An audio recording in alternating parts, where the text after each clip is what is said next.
Life on the Mississippi by Mark Twain.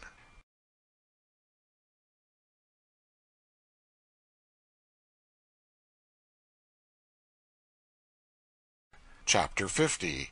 The Original Jacobs. We had some talk about Captain Isaiah Sellers, now many years dead. He was a fine man, a high-minded man, and greatly respected both ashore and on the river. He was very tall, well-built, and handsome, and in his old age, as I remember him, his hair was as black as an Indian's, and his eye and hand were as strong and steady, and his nerve and judgment as firm and clear as anybody's, young or old, among the fraternity of pilots. He was the patriarch of the craft. He had been a keelboat pilot before the day of steamboats, and a steamboat pilot before any other steamboat pilot still surviving at the time I speak of had ever turned a wheel.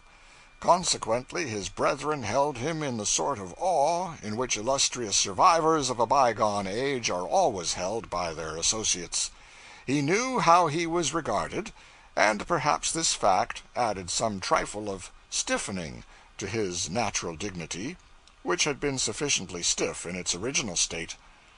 He left a diary behind him, but apparently it did not date back to his first steamboat trip, which was said to be 1811, the year the first steamboat disturbed the waters of the Mississippi.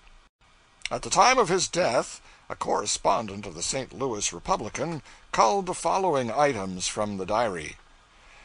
In February 1825 he shipped on board the steamer Rambler at Florence, Alabama, and made during that year 3 trips to New Orleans and back, this on the General Carroll, between Nashville and New Orleans.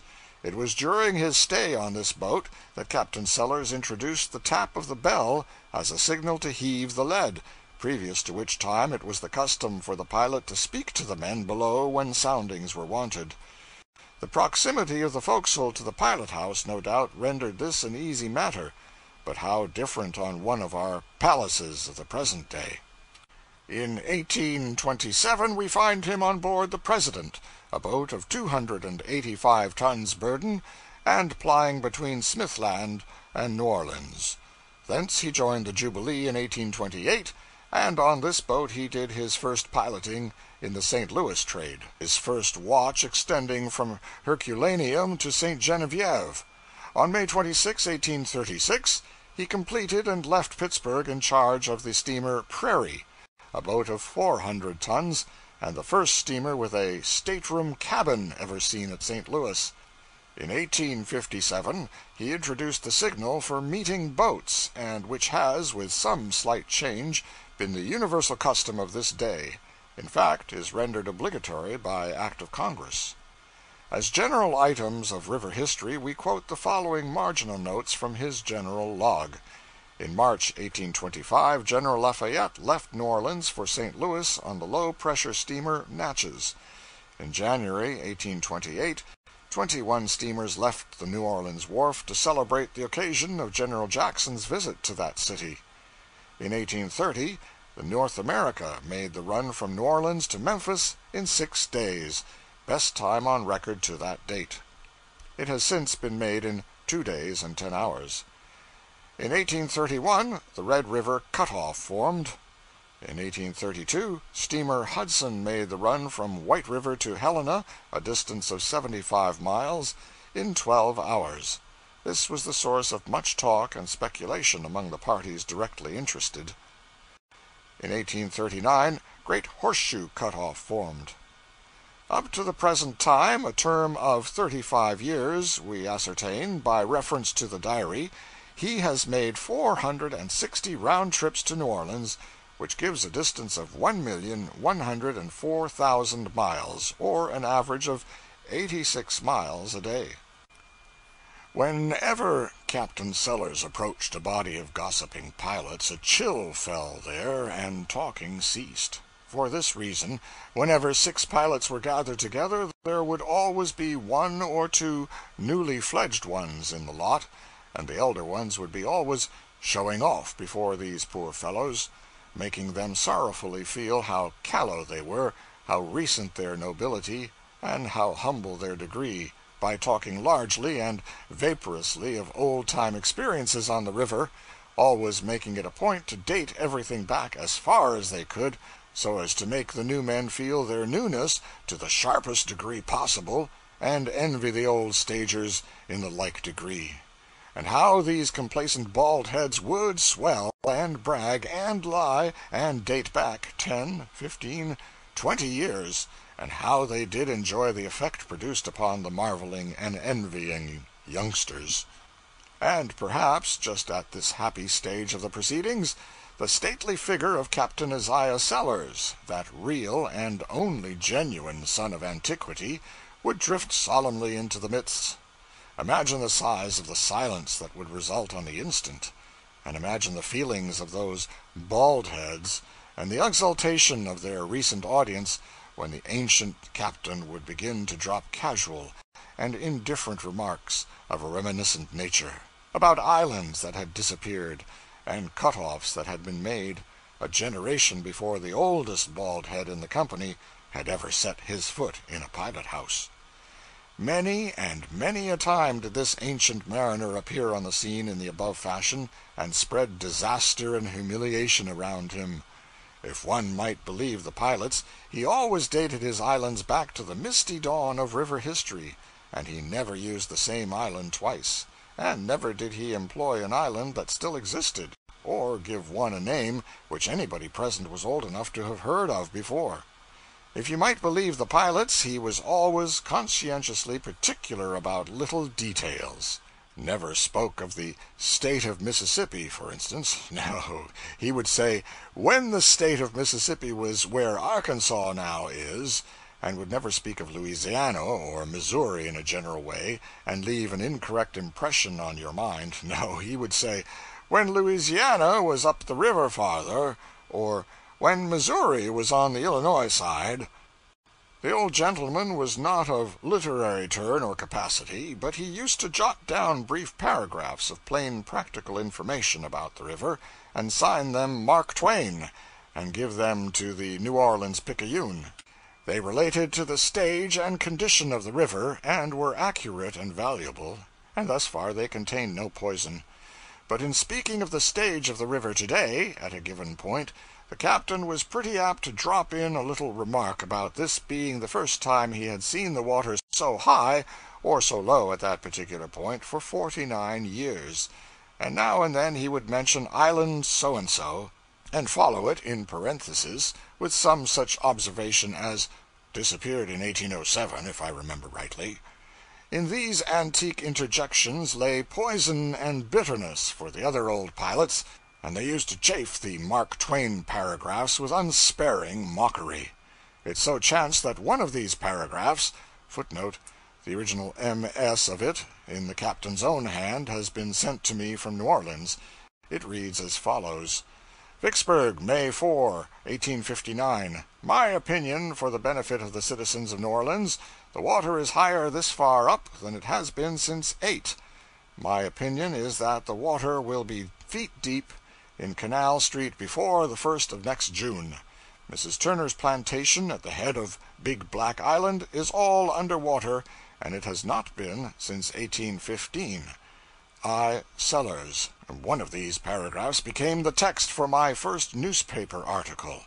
I burlesqued it broadly, very broadly, stringing my fantastics out to the extent of 800 or 1,000 words. I was a cub at the time. I showed my performance to some pilots, and they eagerly rushed it into print in the New Orleans True Delta.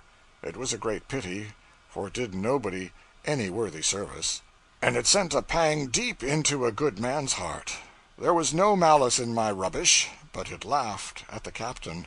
It laughed at a man to whom such a thing was new and strange and dreadful. I did not know then, though I do now, that there is no suffering comparable with that which a private person feels when he is for the first time pilloried in print. Captain Sellers did me the honor to profoundly detest me from that day forth.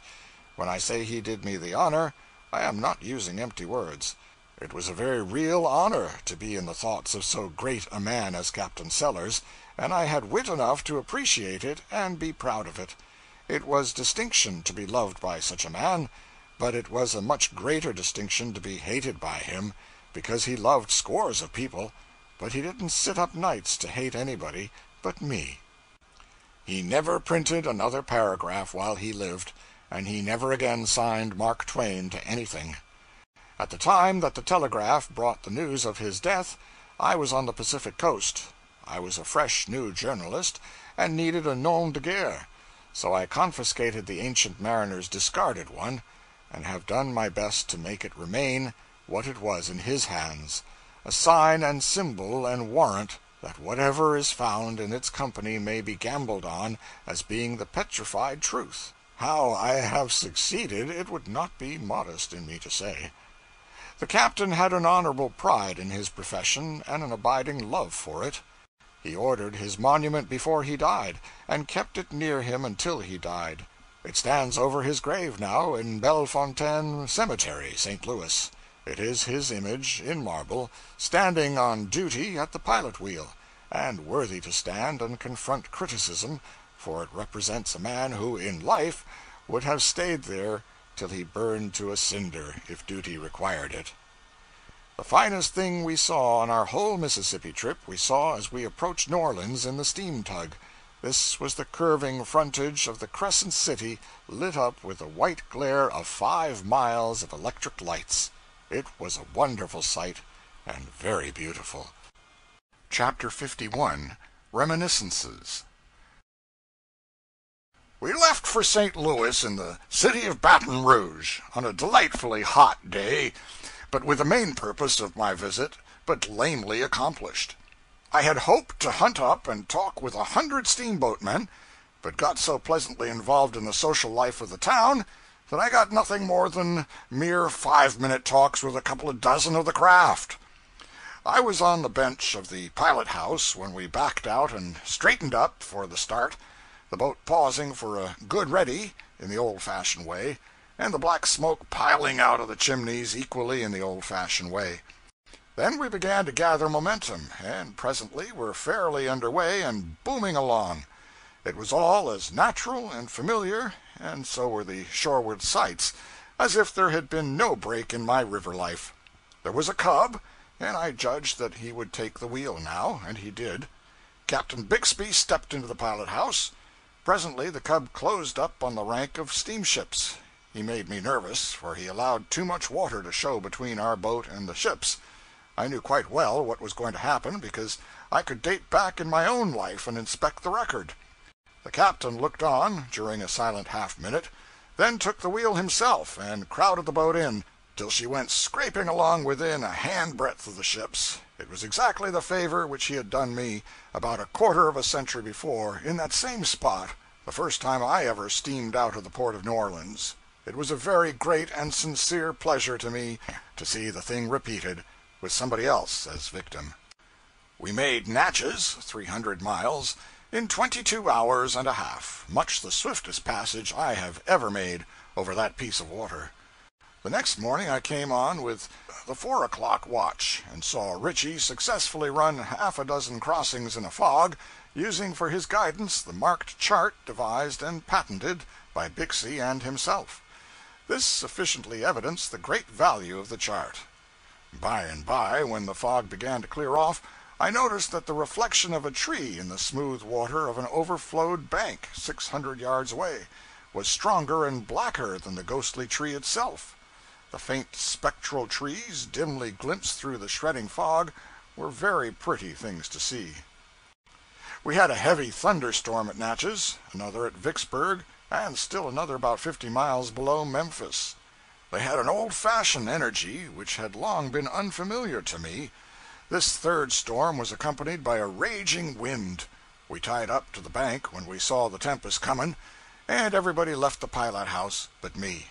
The wind bent the young trees down, exposing the pale underside of the leaves, and gust after gust followed, in quick succession, thrashing the branches violently up and down, and to this side and that. and creating swift waves of alternating green and white according to the side of the leaf that was exposed. And these waves raced after each other as do their kind over a wind-tossed field of oats. No color that was visible anywhere was quite natural. All tints were charged with a leaden tinge from the solid cloud bank overhead. The river was leaden, all distances the same, and even the far-reaching ranks of combing whitecaps were dully shaded by the dark, rich atmosphere through which their swarming legions marched. The thunder peals were constant and deafening. Explosion followed explosion, with but inconsequential intervals between, and the reports grew steadily sharper and higher keyed, and more trying to the ear. The lightning was as diligent as the thunder, and produced effects which enchanted the eye and sent electric ecstasies of mixed delight and apprehension shivering along every nerve in the body in unintermittent procession. The rain poured down in amazing volume, the ear-splitting thunder peals broke nearer and nearer, the wind increased in fury and began to wrench off boughs and tree-tops and send them sailing away through space. The pilot-house fell to rocking and straining and cracking and surging, and I went down in the hold to see what time it was. People boast a good deal about Alpine thunderstorms, but the storms which I have had the luck to see in the Alps were not the equals of some of which I have seen in the Mississippi Valley. I may not have seen the Alps do their best, of course, and if they can beat the Mississippi, I don't wish to. On this up trip I saw a little towhead, Infant Island, half a mile long, which had been formed during the past 19 years. Since there was so much time to spare, that 19 years of it could be devoted to the construction of a mere towhead, where was the use, originally, in rushing this whole globe through in 6 days? It is likely that if more time had been taken, in the first place, the world would have been made right, and this ceaseless improving and repairing would not be necessary now. But if you hurry a world or a house, you are nearly sure to find out by and by that you have left out a towhead, or a broom-closet, or some other little convenience here and there, which has got to be supplied, no matter how much expense and vexation it may cost. We had a succession of black nights going up the river, and it was observable that whenever we landed, and suddenly inundated the trees with intense sunburst of the electric light, a certain curious effect was always produced. Hundreds of birds flocked instantly out from the masses of shining green foliage, and went careening hither and thither through the white rays, and often a songbird tuned up and fell to singing. We judged that they mistook this superb artificial day for the genuine article. We had a delightful trip in that thoroughly well-ordered steamer, and regretted that it was accomplished so speedily. By means of diligence and activity, we managed to hunt out nearly all the old friends. One was missing, however. He went to his reward, whatever it was, 2 years ago. But I found out all about him. His case helped me to realize how lasting can be the effect of a very trifling occurrence. When he was an apprentice blacksmith in our village, and I a schoolboy, a couple of young Englishmen came to the town and sojourned a while. And one day they got themselves up in cheap royal finery and did the Richard III sword fight with maniac energy and prodigious powwow in the presence of the village boys. This blacksmith cub was there, and the histrionic poison entered his bones. This vast, lumbering, ignorant, dull-witted lout was stage-struck, and irrecoverably. He disappeared, and presently turned up in St. Louis. I ran across him there, by and by. He was standing musing on a street corner, with his left hand on his hip, the thumb of his right supporting his chin, face bowed and frowning, slouch hat pulled down over his forehead, imagining himself to be Othello, or some such character, and imagining that the passing crowd marked his tragic bearing and were awestruck. I joined him, and tried to get him down out of the clouds, but did not succeed. However, he casually informed me presently that he was a member of the Walnut Street Theater Company, and he tried to say it with indifference, but the indifference was thin and a mighty exultation showed through it. He said he was cast for a part in Julius Caesar for that night, and if I should come I would see him. If I should come. I said I wouldn't miss it if I were dead. I went away stupefied with astonishment, and saying to myself, how strange it is. We always thought this fellow a fool, yet the moment he comes to a great city, where intelligence and appreciation abound, the talent concealed in this shabby napkin is at once discovered, and promptly welcomed and honored. But I came away from the theater that night disappointed and offended, for I had had no glimpse of my hero, and his name was not in the bills. I met him on the street the next morning, and before I could speak he asked, "Did you see me?" "No, you weren't there." He looked surprised and disappointed. He said, "Yes, I was. Indeed, I was. I was a Roman soldier." "Which one?" "Why, didn't you see them Roman soldiers that stood back there in a rank, and sometimes marched in procession around the stage?" "Do you mean the Roman army?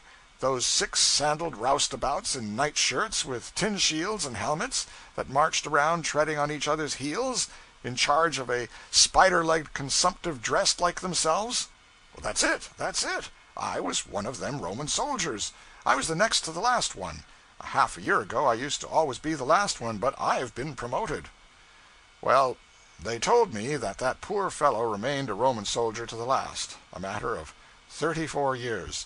Sometimes they cast him for a speaking part, but not an elaborate one. He could be trusted to go and say, 'My lord, the carriage waits,' but if they ventured to add a sentence or two to this, his memory felt the strain, and he was likely to miss fire.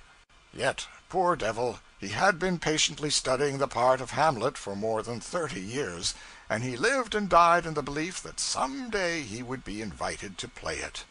And this is what came of that fleeting visit of those young Englishmen to our village such ages and ages ago. What noble horseshoes this man might have made, but for those Englishmen, and what an inadequate Roman soldier he did make. A day or two after we reached St. Louis, I was walking along 4th Street, when a grizzly-headed man gave a sort of start as he passed me, then stopped, came back, inspected me narrowly, with a clouding brow, and finally said with deep asperity, "Look here, have you got that drink yet?" A maniac, I judged at first, but all in a flash I recognized him. I made an effort to blush that strained every muscle in me, and answered as sweetly and winningly as ever I knew how, "Been a little slow, but am just this minute closing in on the place where they keep it. Come in and help." He softened and said make it a bottle of champagne, and he was agreeable.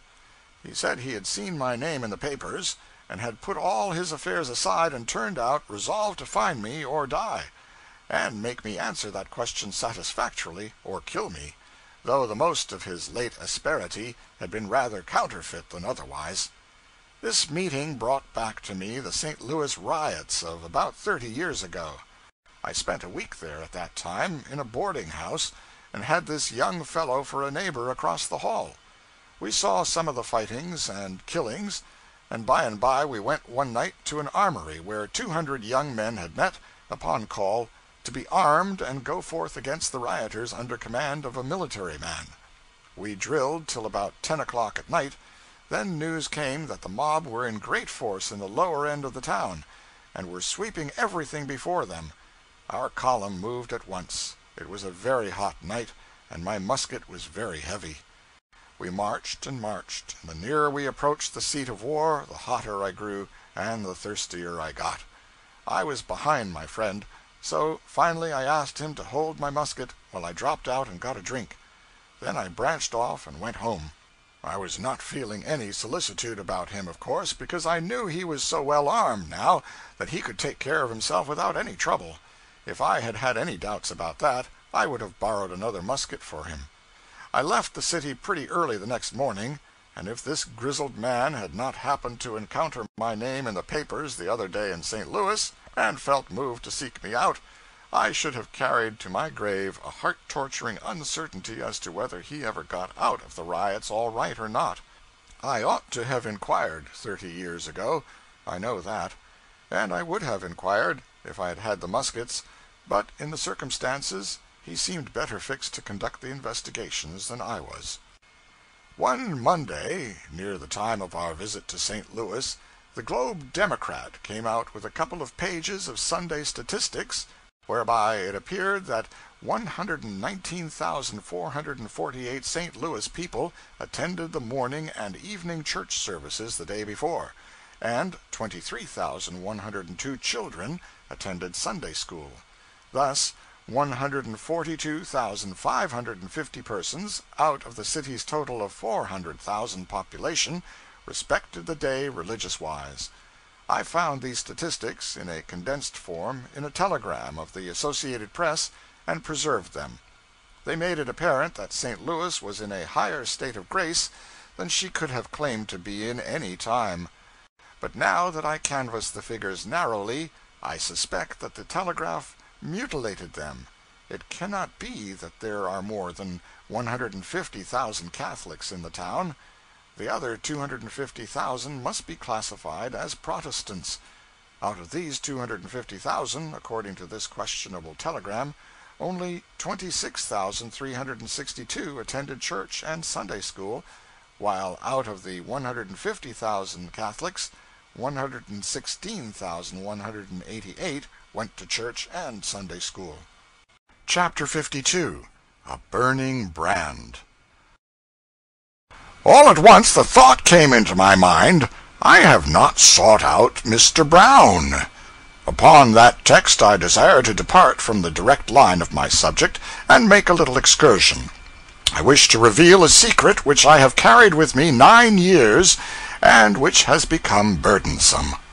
Upon a certain occasion, 9 years ago, I had said, with strong feeling, "If ever I see St. Louis again, I will seek out Mr. Brown, the great grain merchant, and ask of him the privilege of shaking him by the hand." The occasion and the circumstances were as follows. A friend of mine, a clergyman, came one evening and said, "I have a most remarkable letter here which I want to read to you, if I can do it without breaking down. I must preface it with some explanations, however. The letter is written by an ex-thief and ex-vagabond of the lowest origin and basest rearing, a man all stained with crime and steeped in ignorance, but, thank God, with a mine of pure gold hidden away in him, as you shall see. His letter is written to a burglar named Williams, who is serving a 9-year term in a certain state prison for burglary. Williams was a particularly daring burglar, and plied that trade during a number of years, but he was caught at last and jailed, to await trial in a town where he had broken into a house at night, pistol in hand, and forced the owner to hand over to him $8,000 in government bonds. Williams was not a common sort of person by any means. He was a graduate of Harvard College, and came of good New England stock. His father was a clergyman. While lying in jail, his health began to fail, and he was threatened with consumption. This fact, together with the opportunity for reflection afforded by solitary confinement, had its effect, its natural effect. He fell into serious thought. His early training asserted itself with power, and wrought with strong influence upon his mind and heart. He put his old life behind him, and became an earnest Christian. Some ladies in the town heard of this, visited him, and by their encouraging words supported him in his good resolutions and strengthened him to continue in his new life. The trial ended in his conviction and sentence to the state prison for the term of 9 years, as I have before said. In the prison he became acquainted with the poor wretch referred to in the beginning of my talk, Jack Hunt, the writer of the letter which I am going to read. You will see that the acquaintanceship bore fruit for Hunt. When Hunt's time was out, he wandered to St. Louis, and from that place he wrote his letter to Williams. The letter got no further than the office of the prison warden, of course. Prisoners are not often allowed to receive letters from outside. The prison authorities read this letter, but did not destroy it. They had not the heart to do it. They read it to several persons, and eventually it fell into the hands of those ladies of whom I spoke a while ago.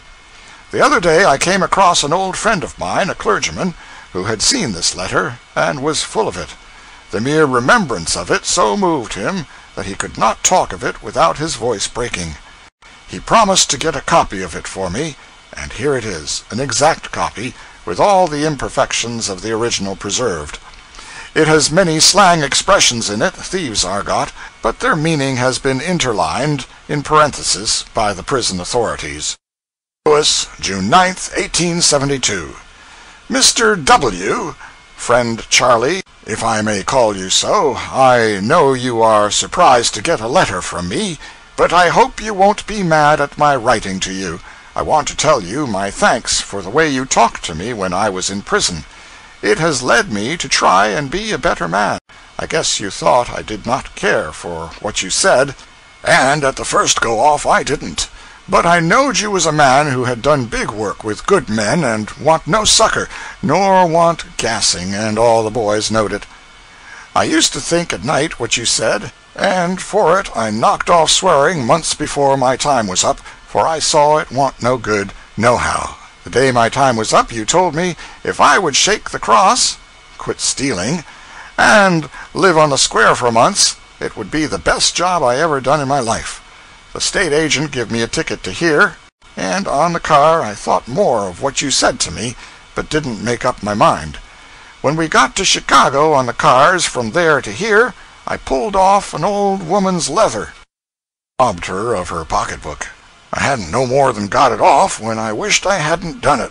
For a while before that, I made up my mind to be a square bloke, for months on your word, but forgot it when I saw the leather was a grip, easy to get. But I kept close to her, and when she got out of the cars at a way place, I said, "Marm, have you lost something?" And she tumbled, discovered her leather was gone off. Gone. "Is this it?" says I, giving it to her. "Well, if you ain't honest," says she, but I hadn't got cheek enough to stand that sort of talk, so I left her in a hurry. When I got here, I had $1.25 left, and I didn't get no work for 3 days, as I ain't strong enough for roustabout on a steamboat for a deckhand. The afternoon of the third day, I spent my last 10 cents for moons, large round sea biscuit, and cheese, and I felt pretty rough, and was thinking I would have to go on the dipe, picking pockets, again, when I thought of what you once said about a fellow's calling on the Lord when he was in hard luck, and I thought I would try it once anyhow. But when I tried it, I got stuck on the start, and all I could get off was, "Lord, give a poor fellow a chance to square it for 3 months, for Christ's sake, amen." And I kept a-thinking of it over and over as I went along. About an hour after that I was in 4th Street, and this is what happened, and is the cause of my being where I am now, and about which I will tell you before I get done writing. As I was walking along, heard a big noise, and saw a horse running away with a carriage with 2 children in it, and I grabbed up a piece of box cover from the sidewalk and run in the middle of the street, and when the horse came up, I smashed him over the head as hard as I could drive. The board split to pieces, and the horse checked up a little, and I grabbed the reins and pulled his head down until he stopped. The gentleman what owned him came running up, and soon as he saw the children were all right, he shook hands with me and gave me a $50 greenback, and my asking the Lord to help me come into my head, and I was so thunderstruck I couldn't drop the reins nor say nothing.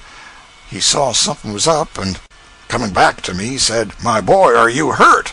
And the thought come into my head just then to ask him for work, and I asked him to take back the bill and give me a job. Says he, "Jump in here and let's talk about it, but keep the money."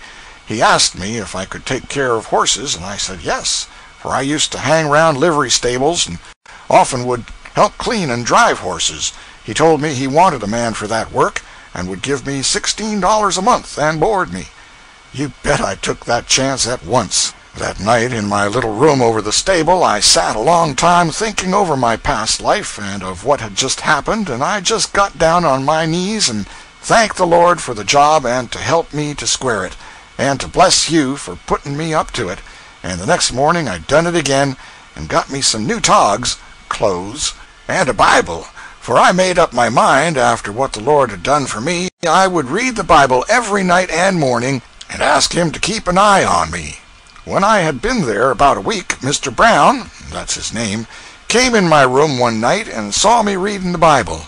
He asked me if I was a Christian, and I told him no. He asked me how it was I read the Bible instead of papers and books. Well, Charlie, I thought I had better give him a square deal in the start. So I told him all about my being in prison and about you, and how I had almost done give up looking for work, and how the Lord got me the job when I asked him, and the only way I had to pay him back was to read the Bible and square it, and I asked him to give me a chance for 3 months. He talked to me like a father for a long time, and told me I could stay, and then I felt better than ever I had done in my life, for I had given Mr. Brown a fair start with me, and now I didn't fear no one giving me a back cap, exposing his past life, and running me off the job. The next morning he called me into the library and gave me another square talk, and advised me to study some every day, and he would help me 1 or 2 hours every night. And he gave me arithmetic, a spelling book, geography, and a writing book, and he hers me every night. He lets me come into the house to prayers every morning, and got me put in a Bible class in the Sunday school, which I likes very much, for it helps me to understand my Bible better.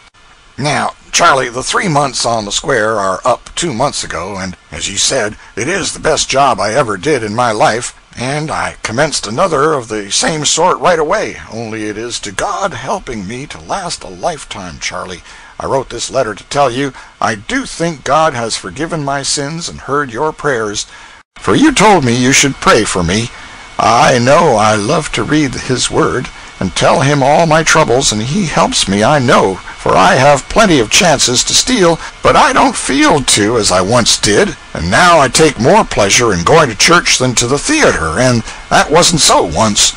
Our minister and others often talk with me, and a month ago they wanted me to join the church, but I said no, not now. I may be mistaken in my feelings. I will wait a while. But now I feel that God has called me, and on the first Sunday in July I will join the church. Dear friend, I wish I could write to you as I feel, but I can't do it yet.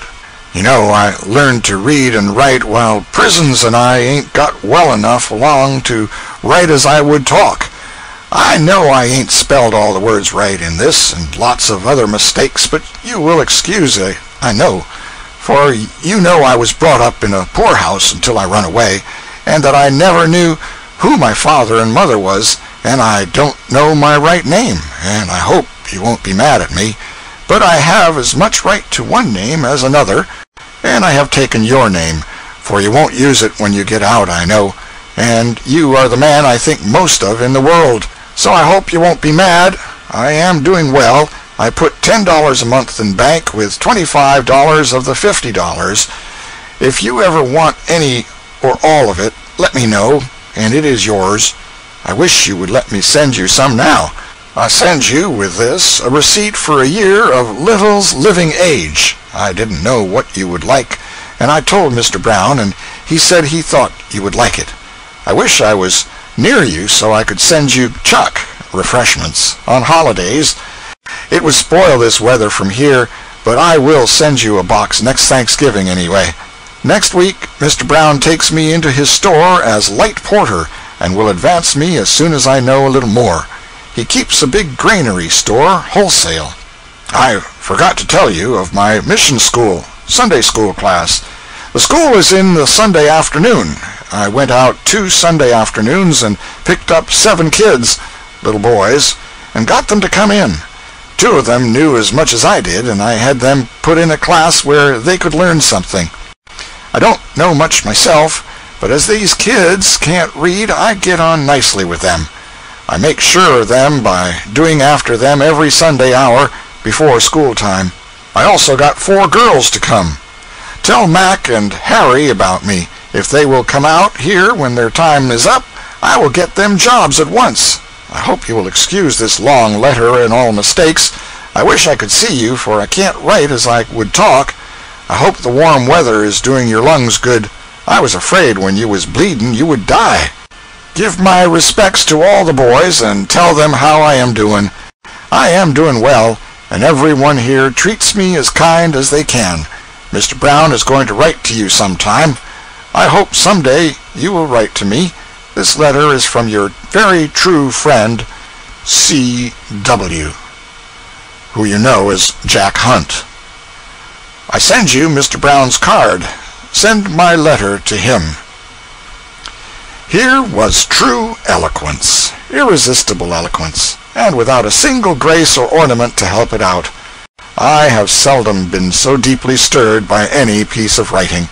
The reader of it halted all the way through, on a lame and broken voice, yet he had tried to fortify his feelings by several private readings of the letter before venturing into company with it. He was practicing upon me to see if there was any hope of his being able to read the document to his prayer meeting with anything like a decent command over his feelings. The result was not promising. However, he determined to risk it, and did. He got through tolerably well, but his audience broke down early and stayed in that condition to the end. The fame of the letter spread through the town. A brother minister came and borrowed the manuscript, put it bodily into a sermon, preached the sermon to 1,200 people on a Sunday morning, and the letter drowned them in their own tears. Then my friend put it into a sermon and went before his Sunday morning congregation with it. It scored another triumph. The house wept as one individual. My friend went on summer vacation up into the fishing regions of our northern British neighbors, and carried this sermon with him, since he might possibly chance to need a sermon. He was asked to preach one day. The little church was full. Among the people present were the late Dr. J.G. Holland, the late Mr. Seymour of the New York Times, Mr. Page, the philanthropist and temperance advocate, and, I think, Senator Fry of Maine. The marvelous letter did its wonted work. All the people were moved. All the people wept. The tears flowed in a steady stream down Dr. Holland's cheeks, and nearly the same can be said with regard to all who were there. Mr. Page was so full of enthusiasm over the letter that he said he would not rest until he made pilgrimage to that prison, and had speech with the man who had been able to inspire a fellow unfortunate to write so priceless a tract. Ah, that unlucky Page, and another man. If they had only been in Jericho, that letter would have rung through the world and stirred all the hearts of all the nations for 1,000 years to come, and nobody might ever have found out that it was the confoundedest, brazenest, ingeniousest piece of fraud and humbuggery that was ever concocted to fool poor confiding mortals with. The letter was a pure swindle, and that is the truth. And take it by and large, it was without a compeer among swindles. It was perfect. It was rounded, symmetrical, complete, colossal. The reader learns it at this point, but we didn't learn it till some miles and weeks beyond this stage of the affair. My friend came back from the woods, and he and other clergymen and lay missionaries began once more to inundate audiences with their tears and the tears of said audiences. I begged hard for permission to print the letter in a magazine and tell the watery story of its triumphs. Numbers of people got copies of the letter, with permission to circulate them in writing, but not in print. Copies were sent to the Sandwich Islands and other far regions. Charles Dudley Warner was at church one day when the Warren letter was read and wept over. At the church door afterward, he dropped a peculiarly cold iceberg down the clergyman's back with the question, "Do you know that letter to be genuine?" It was the first suspicion that had ever been voiced, but it had that sickening effect which first uttered suspicions against one's idol always have. Some talk followed. "Why, what should make you suspect that it isn't genuine?" "Well, nothing that I know of, except that it is too neat, and compact, and fluent, and nicely put together for an ignorant person, an unpracticed hand. I think it was done by an educated man." The literary artist had detected the literary machinery. If you will look at the letter now, you will detect it yourself. It is observable in every line. Straightway the clergyman went off with this seed of suspicion sprouting in him, and wrote to a minister residing in that town where Williams had been jailed and converted, asked for light, and also asked if a person in the literary line, meaning me, might be allowed to print the letter and tell its history. He presently received this answer: "Reverend, my dear friend, In regard to that convict's letter, there can be no doubt as to its genuineness. Williams, to whom it was written, lay in our jail and professed to have been converted, and Reverend Mr. the chaplain had great faith in the genuineness of the change, as much as one can have in such case. The letter was sent to one of our ladies, who is a Sunday school teacher, sent either by Williams himself or the chaplain of the state's prison, probably. She has been greatly annoyed in having so much publicity, lest it might seem a breach of confidence or be an injury to Williams. In regard to its publication, I can give no permission, though if the names and places were omitted, and especially if sent out of the country, I think you might take the responsibility and do it. It is a wonderful letter, which no Christian genius, much less one unsanctified, could ever have written, as showing the work of grace in a human heart, and in a very degraded and wicked one. It proves its own origin, and reproves our weak faith in its power to cope with any form of wickedness. Mr. Brown, of St. Louis, someone said, was a Hartford man. Do all whom you send from Hartford serve their master as well? P.S. Williams is still in the state's prison, serving out a long sentence of 9 years, I think. He has been sick and threatened with consumption, but I have not inquired after him lately. This lady that I speak of corresponds with him, I presume, and will be quite sure to look after him. This letter arrived a few days after it was written, and up went Mr. William's stock again. Mr. Warner's low-down suspicion was laid in the cold, cold grave where it apparently belonged. It was a suspicion based upon mere internal evidence, anyway, and when you come to internal evidence, it's a big field and a game that two can play at, as witness this other internal evidence, discovered by the writer of the note above quoted, that it is a wonderful letter, which no Christian genius, much less one unsanctified, could ever have written.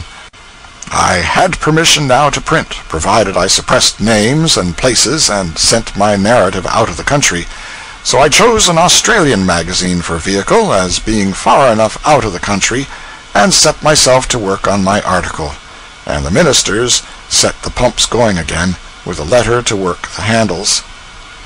But meantime, Brother Page had been agitating. He had not visited the penitentiary, but had sent a copy of the illustrious letter to the chaplain of that institution, and accompanied it with, apparently, inquiries. He got an answer, dated 4 days later than that other brother's reassuring epistle, and before my article was complete, it wandered into my hands. The original is before me now, and I here append it. It is pretty well loaded with internal evidence of the most solid description. State's Prison, Chaplain's Office, July 11, 1873. Dear Brother Page, herewith please find the letter kindly loaned me.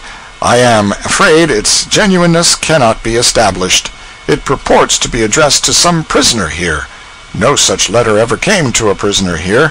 All letters received are carefully read by officers of the prison before they go into the hands of the convicts, and any such letter could not be forgotten. Again, Charles Williams is not a Christian man, but a dissolute, cunning prodigal, whose father is a minister of the gospel. His name is an assumed one. I am glad to have made your acquaintance. I am preparing a lecture upon life seen through prison bars, and should like to deliver the same in your vicinity. And so ended that little drama. My poor article went into the fire, for whereas the materials for it were now more abundant and infinitely richer than they had previously been, there were parties all around me who, although longing for the publication before, were a unit for suppression at this stage and complexion of the game. They said, "Wait, the wound is too fresh yet." All the copies of the famous letter except mine disappeared suddenly, and from that time onward the aforetime same old drought set in the churches. As a rule, the town was on a spacious grin for a while, but there were places in it where the grin did not appear, and where it was dangerous to refer to the ex-convict's letter. A word of explanation. Jack Hunt, the professed writer of the letter, was an imaginary person. The burglar Williams, Harvard graduate, son of a minister, wrote the letter himself, to himself, got it smuggled out of the prison, got it conveyed to persons who had supported and encouraged him in his conversion, where he knew two things would happen. The genuineness of the letter would not be doubted or inquired to, and the nub of it would be noticed and would have valuable effect. The effect, indeed, of starting a movement to get Mr. Williams pardoned out of prison. That nub is so ingeniously, so casually flung in, and immediately left there in the tail of the letter, undwelt upon, that an indifferent reader would never suspect that it was the heart and core of the epistle, if he even took note of it at all. This is the nub. I hope the warm weather is doing your lungs good. I was afraid when you was bleeding you would die. Give my respects, etc. That is all there is of it. Simply touch and go, no dwelling upon it. Nevertheless, it was intended for an eye that would be swift to see it, and it was meant to move a kind heart, to try to effect the liberation of a poor, reformed, and purified fellow lying in the fell grip of consumption. When I for the first time heard that letter read 9 years ago, I felt that it was the most remarkable one I had ever encountered, and it so warmed me toward Mr. Brown of St. Louis that I said that if ever I visited that city again, I would seek out that excellent man and kiss the hem of his garment, if it was a new one. Well, I visited St. Louis, but I did not hunt for Mr. Brown, for, alas, the investigations of long ago had proved that the benevolent Brown, like Jack Hunt, was not a real person, but a sheer invention of that gifted rascal Williams, burglar, Harvard graduate, son of a clergyman. Chapter 53. My Boyhood's Home. We took passage in one of the fast boats of the St. Louis and St. Paul Packet Company and started up the river.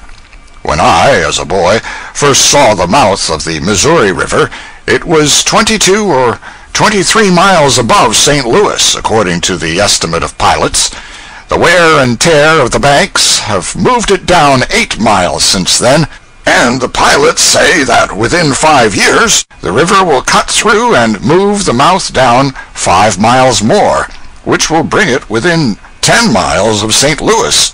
About nightfall we passed the large and flourishing town of Alton, Illinois, and before daylight next morning the town of Louisiana, Missouri, a sleepy village in my day, but a brisk railway center now.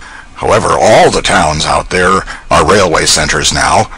I could not clearly recognize the place. This seemed odd to me, for when I retired from the rebel army in '61, I retired upon Louisiana in good order, at least in good enough order for a person who had not yet learned how to retreat according to the rules of war and had to trust to native genius. It seemed to me that for a first attempt at a retreat it was not badly done. I had done no advancing in all that campaign that was at all equal to it. There was a railway bridge across the river here, well sprinkled with glowing lights, and a very beautiful sight it was. At 7 in the morning we reached Hannibal, Missouri, where my boyhood was spent. I had had a glimpse of it 15 years ago, and another glimpse 6 years earlier, but both were so brief that they hardly counted. The only notion of the town that remained in my mind was the memory of it as I had known it when I first quitted it 29 years ago. That picture of it was still as clear and vivid to me as a photograph. I stepped ashore with the feeling of one who returns out of a dead-and-gone generation. I had a sort of realizing sense of what the Bastille prisoners must have felt when they used to come out and look upon Paris after years of captivity, and note how curiously the familiar and the strange were mixed together before them. I saw the new houses, saw them plainly enough, but they did not affect the older picture in my mind, for through their solid bricks and mortar I saw the vanished houses, which had formerly stood there, with perfect distinctness. It was Sunday morning, and everybody was abed yet, so I passed through the vacant streets, still seeing the town as it was, and not as it is, and recognizing and metaphorically shaking hands with 100 familiar objects which no longer exist, and finally climbed Holliday's Hill to get a comprehensive view. The whole town lay spread out below me then, and I could mark and fix every locality, every detail. Naturally, I was a good deal moved. I said, "Many of the people I once knew in this tranquil refuge of my childhood are now in heaven. Some, I trust, are in the other place." The things about me and before me made me feel like a boy again, convinced me that I was a boy again, and that I had simply been dreaming an unusually long dream. But my reflections spoiled all that, for they forced me to say, "I see 50 old houses down yonder, into each of which I could enter and find either a man or a woman who was a baby, or unborn, when I noticed those houses last, or a grandmother who was a plump young bride at that time."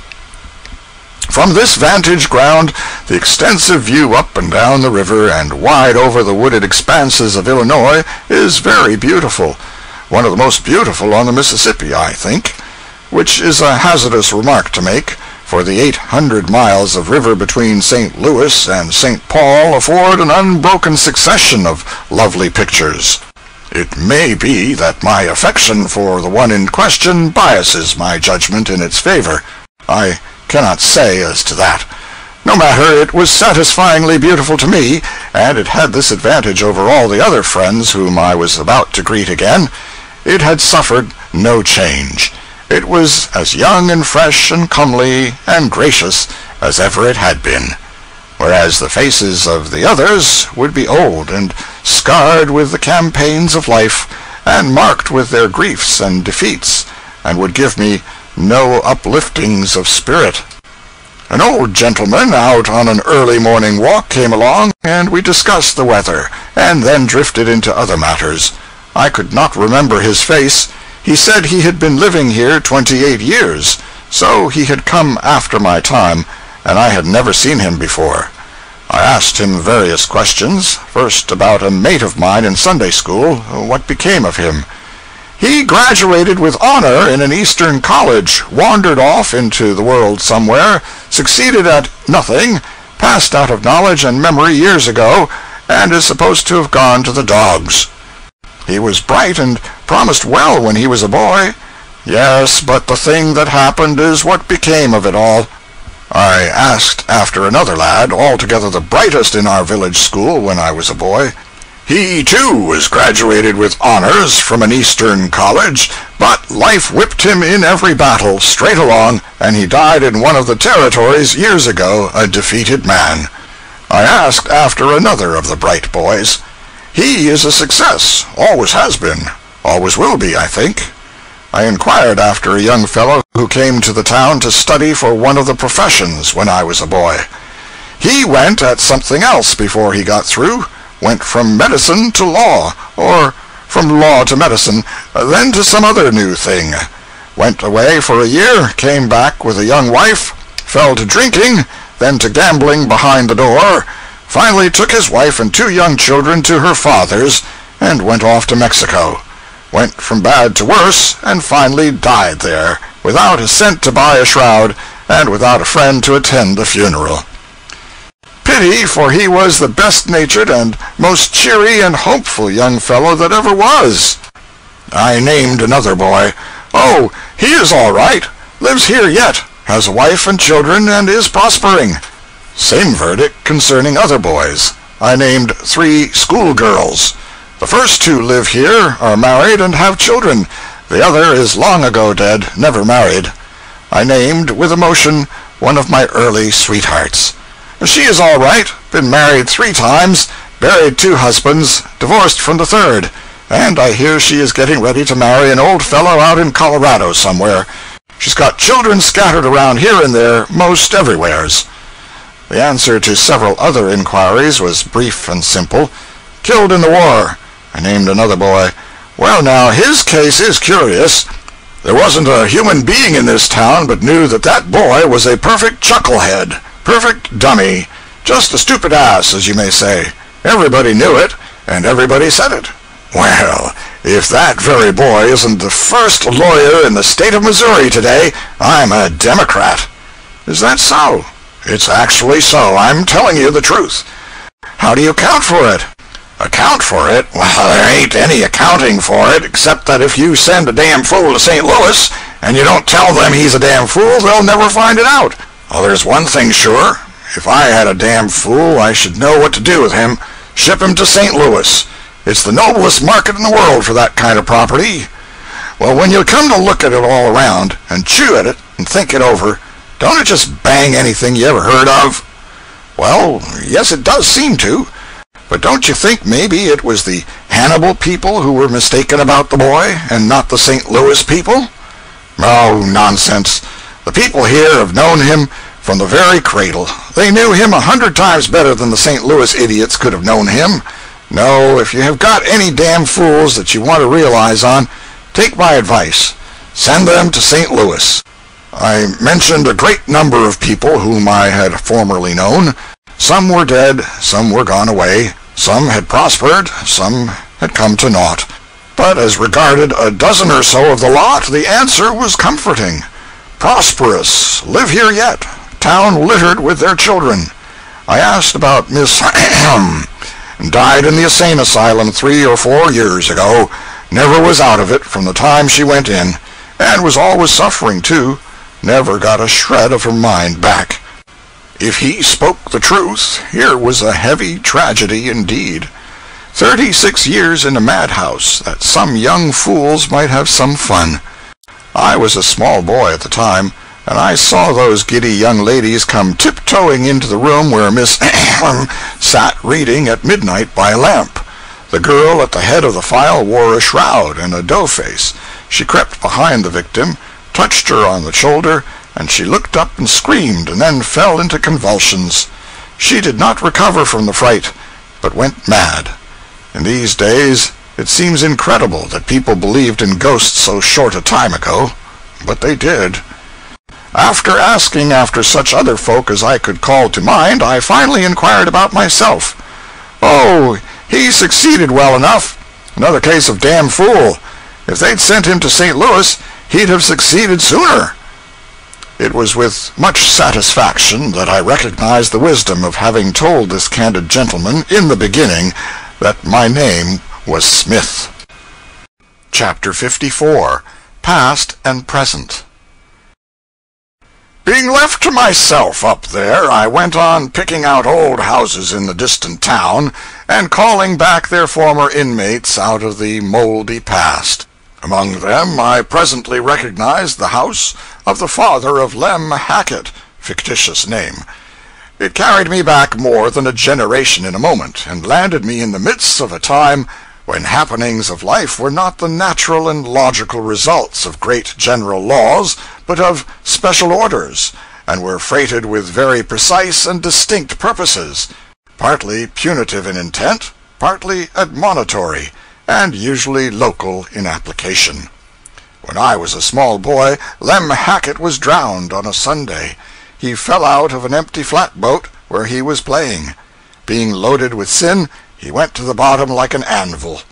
He was the only boy in the village who slept that night. We others all lay awake repenting. We had not needed the information, delivered from the pulpit that evening, that Lem's was a case of special judgment. We knew that already. There was a ferocious thunderstorm that night, and it raged continuously until near dawn. The winds blew, the windows rattled, the rain swept along the roof in pelting sheets, and at the briefest of intervals the inky blackness of the night vanished. The houses over the way glared out white and blinding for a quivering instant, then the solid darkness shut down again, and a splitting peal of thunder followed, which seemed to rend everything in the neighborhood to shreds and splinters. I sat up in bed, quaking and shuddering, waiting for the destruction of the world, and expecting it. To me, there was nothing strange or incongruous in heaven's making such an uproar about Lem Hackett. Apparently it was the right and proper thing to do. Not a doubt entered my mind that all the angels were grouped together discussing this boy's case, and observing the awful bombardment of our beggarly little village with satisfaction and approval. There was one thing which disturbed me in the most serious way. That was the thought that this centering of the celestial interest on our village could not fail to attract the attention of the observers to people among us who might otherwise have escaped notice for years. I felt that I was not only one of those people, but the very one most likely to be discovered. That discovery could have but one result. I should be in the fire with Lem before the chill of the river had been fairly warmed out of him. I knew that this would be only just and fair. I was increasing the chances against myself all the time, by feeling a secret bitterness against Lem for having attracted this fatal attention to me, but I could not help it. This sinful thought persisted in infesting my breast in spite of me. Every time the lightning glared, I caught my breath and judged I was gone. In my terror and misery, I meanly began to suggest other boys, and mention acts of theirs which were wickeder than mine, and peculiarly needed punishment. And I tried to pretend to myself that I was simply doing this in a casual way, and without intent to divert the heavenly attention to them for the purpose of getting rid of it myself. With deep sagacity, I put these mentions into the form of sorrowing recollections and left-handed sham supplications that the sins of those boys might be allowed to pass unnoticed. Possibly they may repent. It is true that Jim Smith broke a window and lied about it, but maybe he did not mean any harm, and although Tom Holmes says more bad words than any other boy in the village, he probably intends to repent, though he has never said he would. And whilst it is a fact that John Jones did fish a little on Sunday once, he didn't really catch anything but only just one small useless mudcat, and maybe that wouldn't have been so awful if he had thrown it back. And he says he did, but he didn't. Pity, but they would repent of these dreadful things, and maybe they will yet. But while I was shamefully trying to draw attention to these poor chaps, who were doubtless directing the celestial attention to me at the same moment, though I never once suspected that, I had heedlessly left my candle burning. It was not a time to neglect even trifling precautions. There was no occasion to add anything to the facilities for attracting notice to me, so I put the light out. It was a long night to me, and perhaps the most distressful one I ever spent. I endured agonies of remorse for sins which I knew I had committed, and for others which I was not certain about, yet was sure that they had been set down against me in a book by an angel who was wiser than I, and did not trust such important matters to memory. It struck me, by and by, that I had been making a most foolish and calamitous mistake in one respect.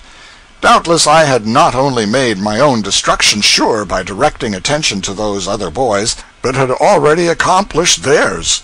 Doubtless the lightning had stretched them all dead in their beds by this time. The anguish and the fright which this thought gave me made my previous sufferings seem trifling by comparison.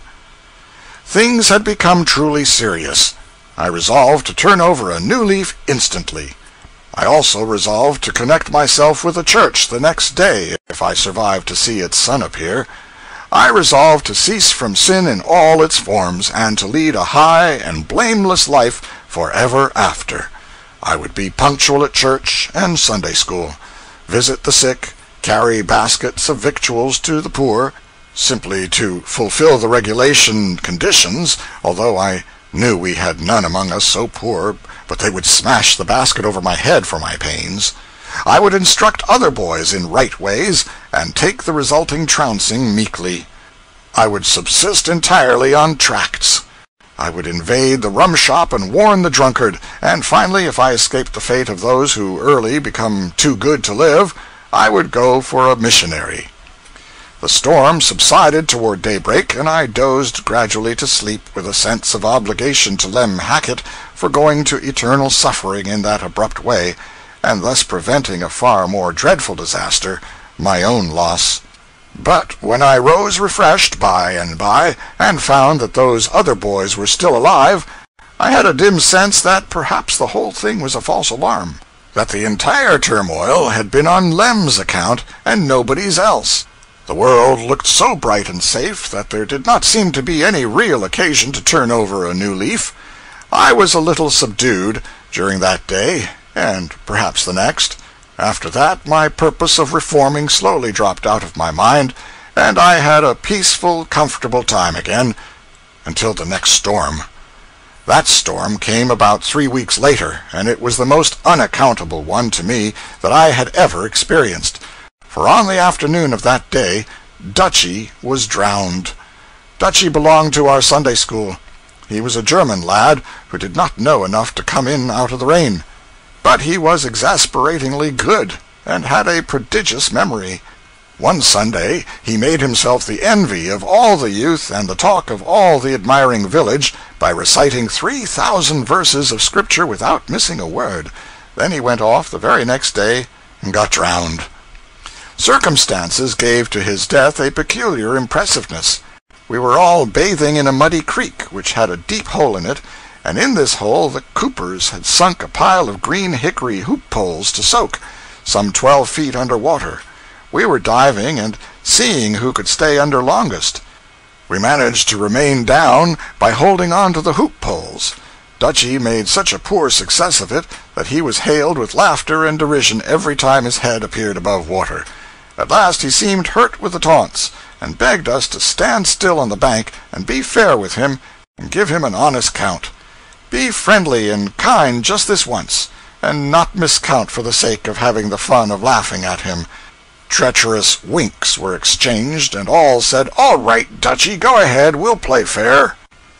Dutchy plunged in, but the boys, instead of beginning to count, followed the lead of one of their number and scampered to a range of blackberry bushes close by and hid behind it. They imagined Dutchy's humiliation when he should rise after a superhuman effort and find the place silent and vacant, nobody there to applaud. They were so full of laugh with the idea that they were continually exploding into muffled cackles. Time swept on, and presently one who was peeping through the briars said with surprise, "Why, he hasn't come up yet." The laughing stopped. "Boys, it's a splendid dive," said one. "Never mind that," said another. "The joke on him is all the better for it." There was a remark or two more, and then a pause. Talking ceased, and all began to peer through the vines. Before long the boys' faces began to look uneasy, then anxious, then terrified. Still there was no movement of the placid water. Hearts began to beat fast, and faces to turn pale. We all glided out silently and stood on the bank, our horrified eyes wandering back and forth from each other's countenances to the water. Somebody must go down and see. Yes, that was plain, but nobody wanted that grisly task. Draw straws. So we did, with hands which shook so that we hardly knew what we were about. The lot fell to me, and I went down. The water was so muddy I could not see anything, but I felt around among the hoop poles, and presently I grasped a limp wrist which gave me no response. And if it had, I should not have known it. I let it go with such a frightened suddenness. The boy had been caught among the hoop poles and entangled there, helplessly. I fled to the surface and told the awful news. Some of us knew that if the boy were dragged out at once he might possibly be resuscitated, but we never thought of that. We did not think of anything. We did not know what to do, so we did nothing, except that the smaller lads cried piteously, and we all struggled frantically into our clothes, putting on anybody's that came handy, and getting them wrong side out and upside down as a rule. Then we scurried away and gave the alarm, but none of us went back to see the end of the tragedy. We had a more important thing to attend to. We all flew home, and lost not a moment in getting ready to lead a better life. The night presently closed down, then came on that tremendous and utterly unaccountable storm. I was perfectly dazed. I could not understand it. It seemed to me that there must be some mistake. The elements were turned loose, and they rattled and banged and blazed away in the most blind and frantic manner. All heart and hope went out of me, and the dismal thought kept floating through my brain, if a boy who knows 3,000 verses by heart is not satisfactory, what chance is there for anybody else? Of course, I never questioned for a moment that the storm was on Dutchy's account, or that he or any other inconsequential animal was worthy of such a majestic demonstration from on high. The lesson of it was the only thing that troubled me, for it convinced me that if Dutchy, with all his perfections, was not a delight, it would be vain for me to turn over a new leaf, for I must infallibly fall hopelessly short of that boy, no matter how hard I might try. Nevertheless, I did turn it over, A highly educated fear compelled me to do that, but succeeding days of cheerfulness and sunshine came bothering around, and within a month I had so drifted backward that again I was as lost and comfortable as ever. Breakfast time approached while I mused these musings and called these ancient happenings back to mind, so I got me back into the present and went down the hill. On my way through town to the hotel, I saw the house which was my home when I was a boy. At present rates, the people who now occupy it are of no more value than I am, but in my time they would have been worth not less than $500 apiece. They are colored folk. After breakfast I went out alone again, intending to hunt up some of the Sunday schools and see how this generation of pupils might compare with their progenitors, who had sat with me in those places and had probably taken me as a model, though I do not remember as to that now. By the public square there had been in my day a shabby little brick church called the Old Ship of Zion, which I had attended as a Sunday school scholar. And I found the locality easily enough, but not the old church. It was gone, and a trig and rather hilarious new edifice was in its place. The pupils were better dressed and better looking than were those of my time. Consequently, they did not resemble their ancestors, and consequently there was nothing familiar to me in their faces. Still, I contemplated them with a deep interest and a yearning wistfulness, and if I had been a girl I would have cried, for they were the offspring, and represented, and occupied the places of boys and girls, some of whom I had loved to love, and some of whom I had loved to hate, but all of whom were dear to me for the one reason or the other, so many years gone by, and, Lord, where be they now? I was mightily stirred, and would have been grateful to be allowed to remain unmolested and look my fill. But a bald-summited superintendent, who had been a tow-headed Sunday school mate of mine on that spot in the early ages, recognized me, and I talked a flutter of wild nonsense to those children to hide the thoughts which were in me, and which could not have been spoken without a betrayal of feeling that would have been recognized as out of character with me. Making speeches without preparation is no gift of mine, and I was resolved to shirk any new opportunity. But in the next and larger Sunday school I found myself in the rear of the assemblage, so I was very willing to go on the platform a moment for the sake of getting a good look at the scholars. On the spur of the moment I could not recall any of the old idiotic talks which visitors used to insult me with when I was a pupil there, and I was sorry for this, since it would have given me time and excuse to dawdle there and take a long and satisfying look at what I feel at liberty to say was an array of fresh young comeliness not matchable in another Sunday school of the same size. As I talked merely to get a chance to inspect, and as I strung out the random rubbish solely to prolong the inspection, I judged it but decent to confess these low motives, and I did so. If the model boy was in either of these Sunday schools, I did not see him. The model boy of my time, we never had but the one, was perfect. Perfect in manners, perfect in dress, perfect in conduct, perfect in filial piety, perfect in exterior godliness. But at bottom he was a prig, and as for the contents of his skull, they could have changed place with the contents of a pie, and nobody would have been the worse off for it but the pie. This fellow's reproachlessness was a standing reproach to every lad in the village.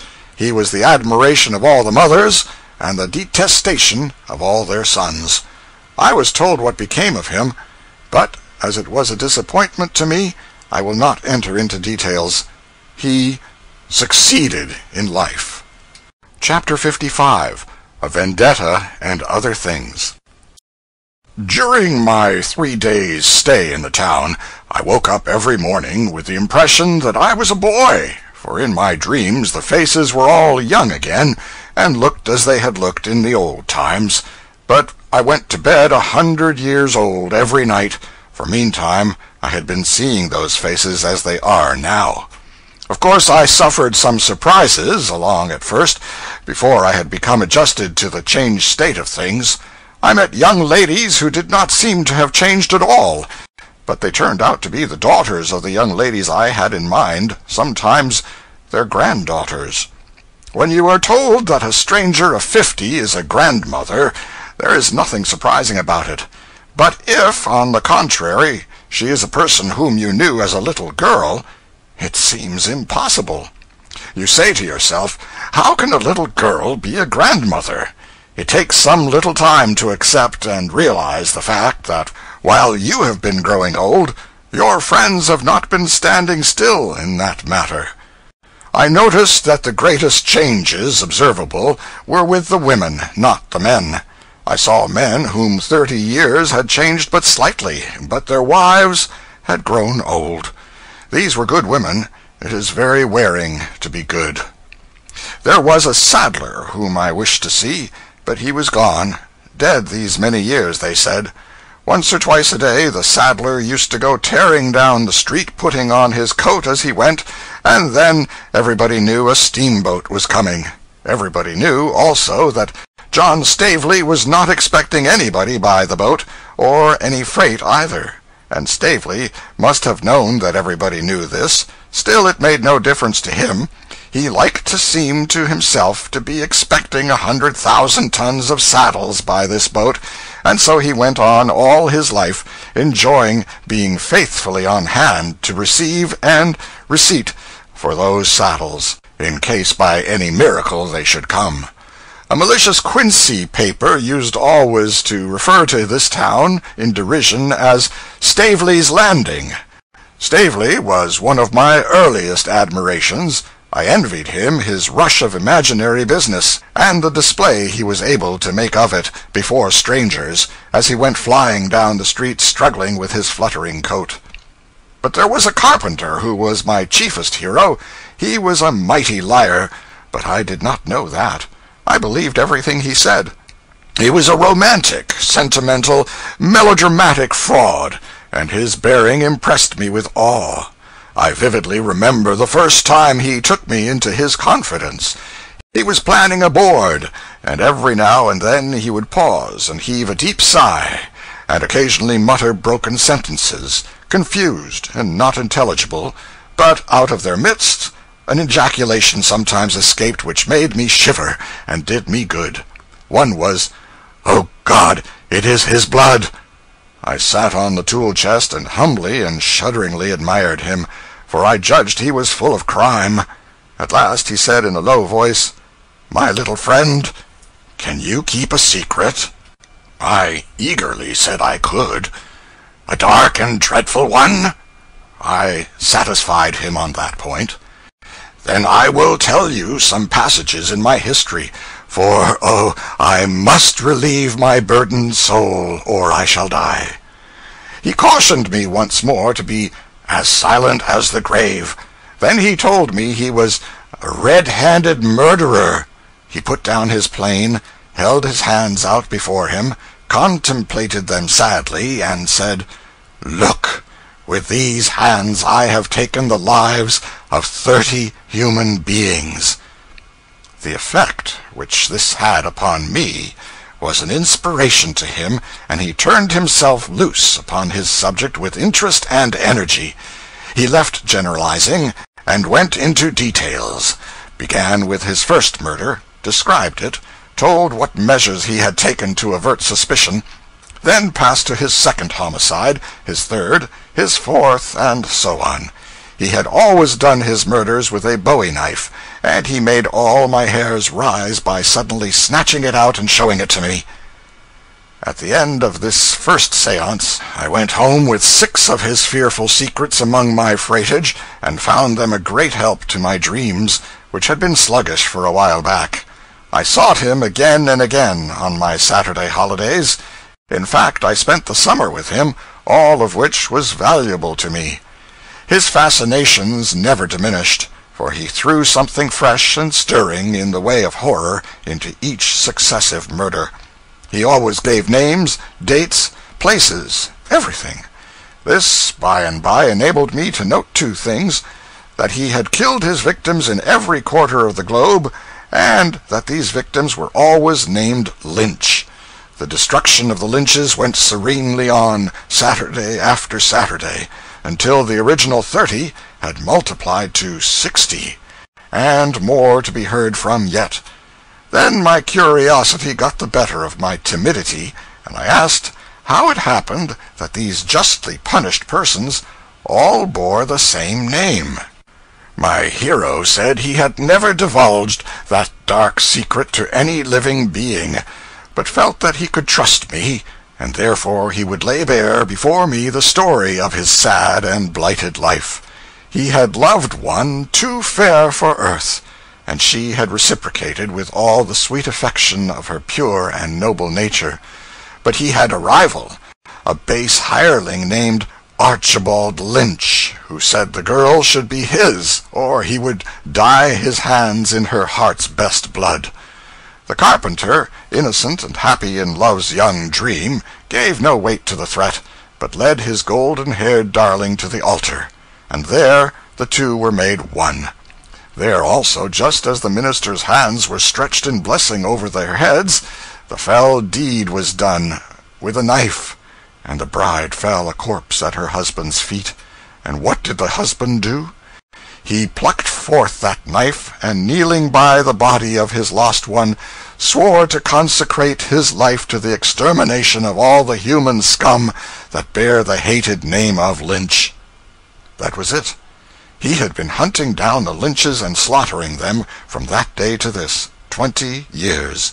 He had always used that same consecrated knife. With it he had murdered his long array of Lynches, and with it he had left upon the forehead of each victim a peculiar mark, a cross, deeply incised.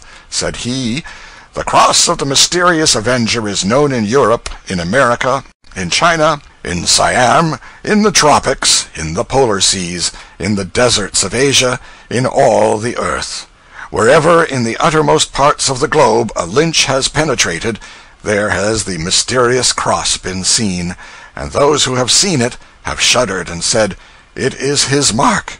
He has been here.' You have heard of the mysterious avenger. Look upon him, for before you stands no less a person. But beware, breathe not a word to any soul. Be silent and wait.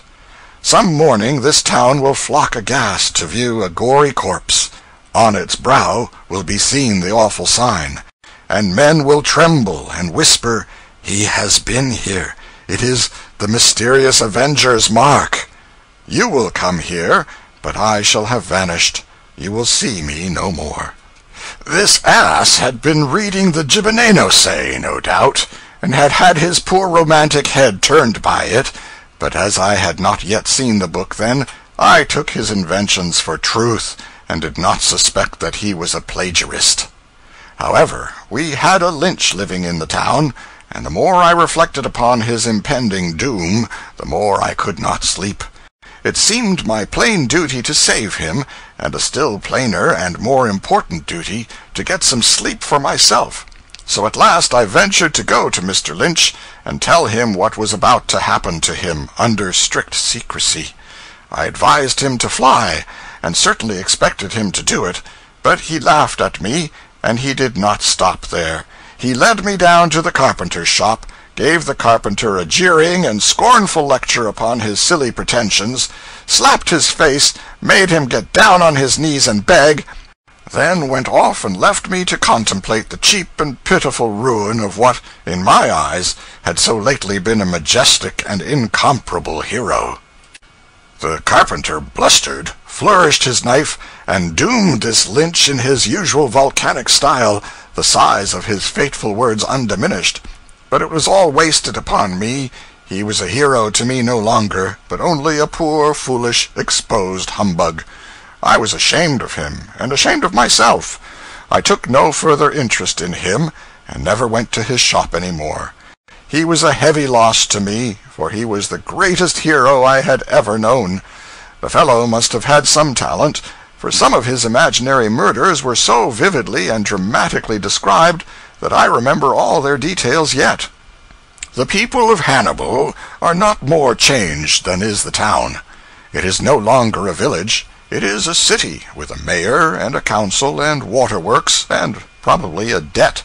It has 15,000 people, is a thriving and energetic place, and is paved like the rest of the West and South, where a well-paved street and a good sidewalk are things so seldom seen that one doubts them when he does see them.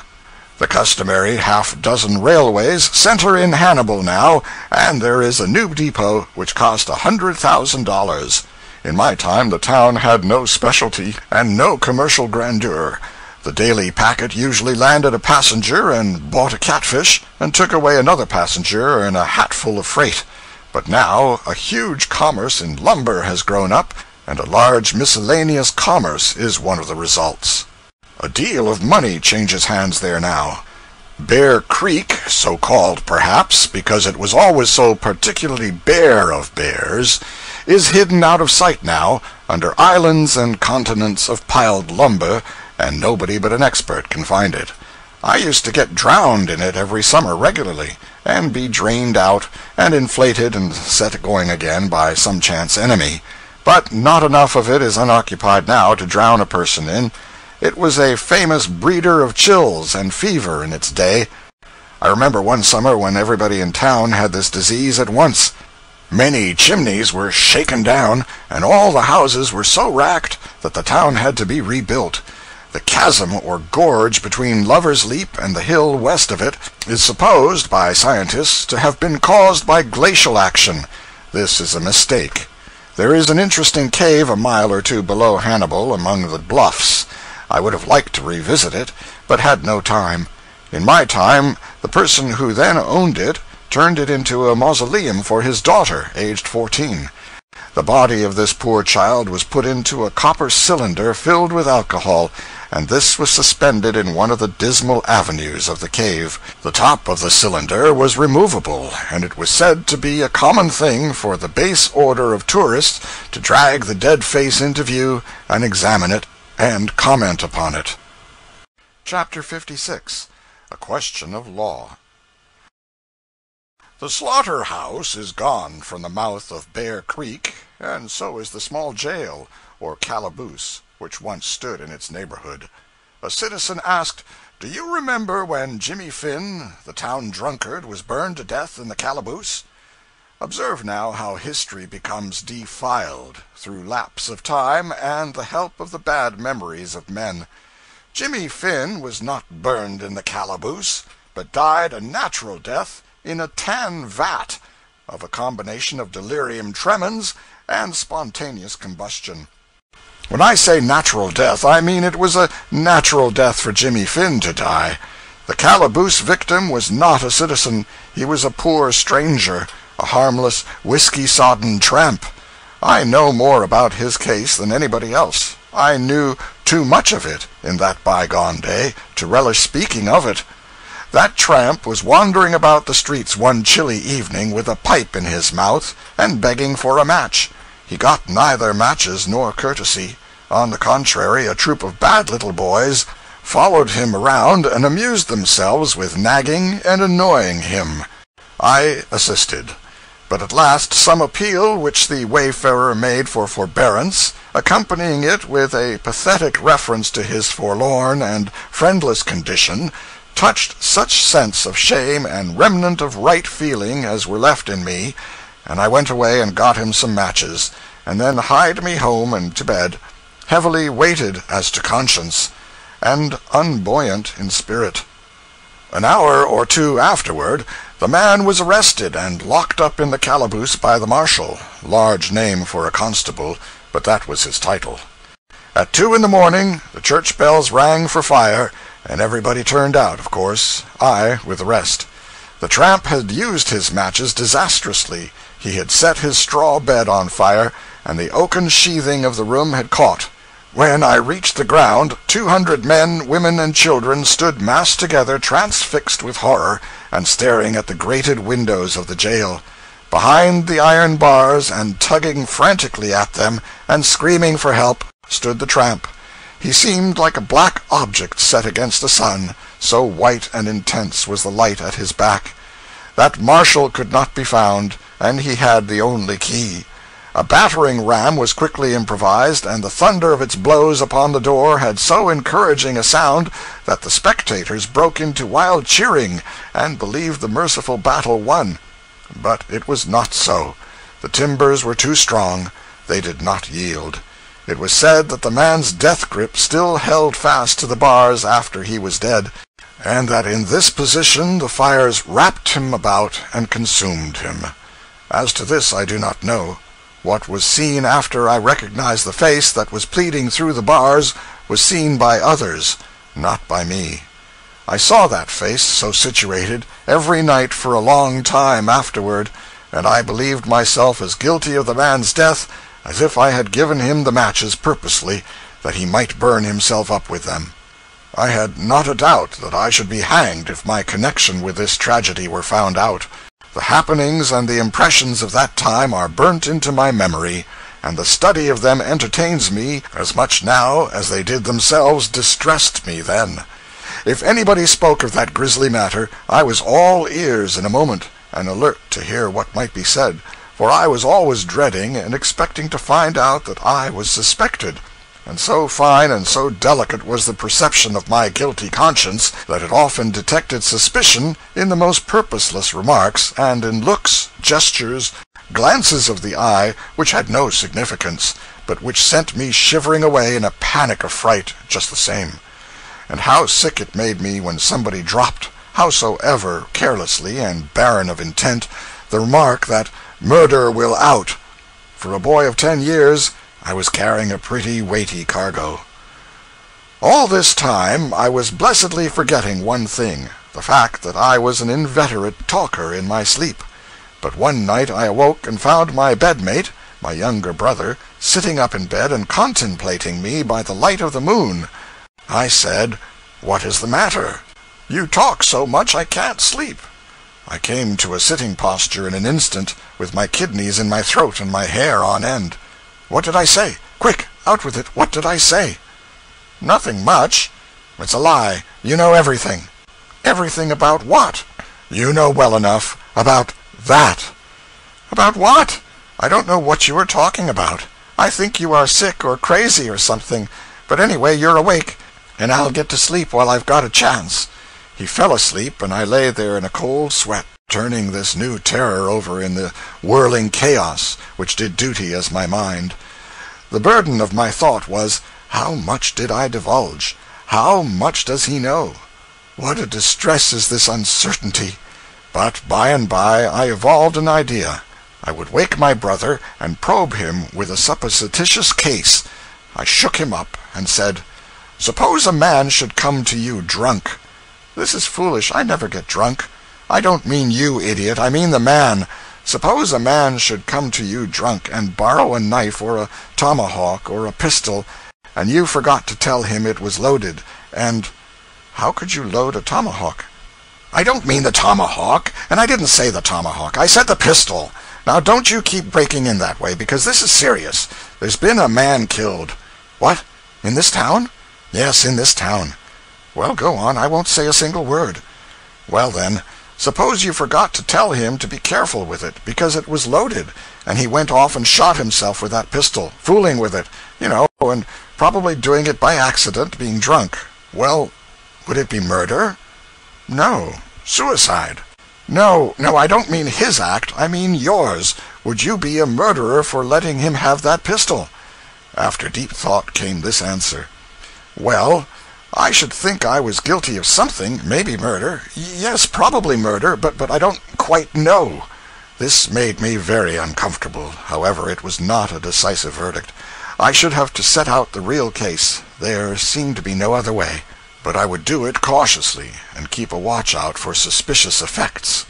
I said, "I was supposing a case, but I am coming to the real one now. Do you know how the man came to be burned up in the calaboose?" "No." "Have you the least idea?" "Not the least." "Wish you may die in your tracks if you have?" "Yes, wish I may die in my tracks." "Well, the way of it was this. The man wanted some matches to light his pipe. A boy got him some. The man set fire to the calaboose with those very matches and burnt himself up. Is that so? Yes, it is. Now, is that boy a murderer, do you think? Let me see. The man was drunk? Yes, he was drunk. Very drunk? Yes. And the boy knew it? Yes, he knew it. There was a long pause, then came this heavy verdict.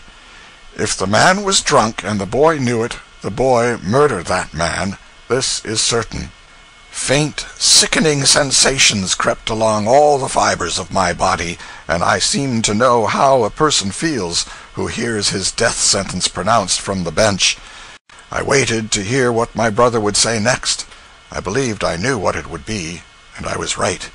He said, "I know the boy." I had nothing to say, so I said nothing. I simply shuddered, and then he added, "Yes, before you got half through telling about the thing, I knew perfectly well who the boy was. It was Ben Kuntz." I came out of my collapse as one who rises from the dead. I said with admiration, "Why, how in the world did you ever guess it?" "You told it in your sleep." I said to myself, "How splendid that is! This is a habit which must be cultivated." My brother rattled innocently on. "When you were talking in your sleep, you kept mumbling something about matches, which I couldn't make anything out of. But just now, when you began to tell me about the man and the calaboose and the matches, I remembered that in your sleep you mentioned Ben Kuntz 2 or 3 times. So I put this and that together, you see, and right away I knew it was Ben that burnt that man up." I praised his sagacity effusively. Presently he asked, "Are you going to give him up to the law?" "No," I said. "I believe that this will be a lesson to him. I shall keep an eye on him, of course, for that is but right. But if he stops where he is and reforms, it shall never be said that I betrayed him." "How good you are!" "Well, I try to be. It is all a person can do in a world like this." And now, my burden being shifted to other shoulders, my terrors soon faded away. The day before we left Hannibal, a curious thing fell under my notice, the surprising spread which longitudinal time undergoes there.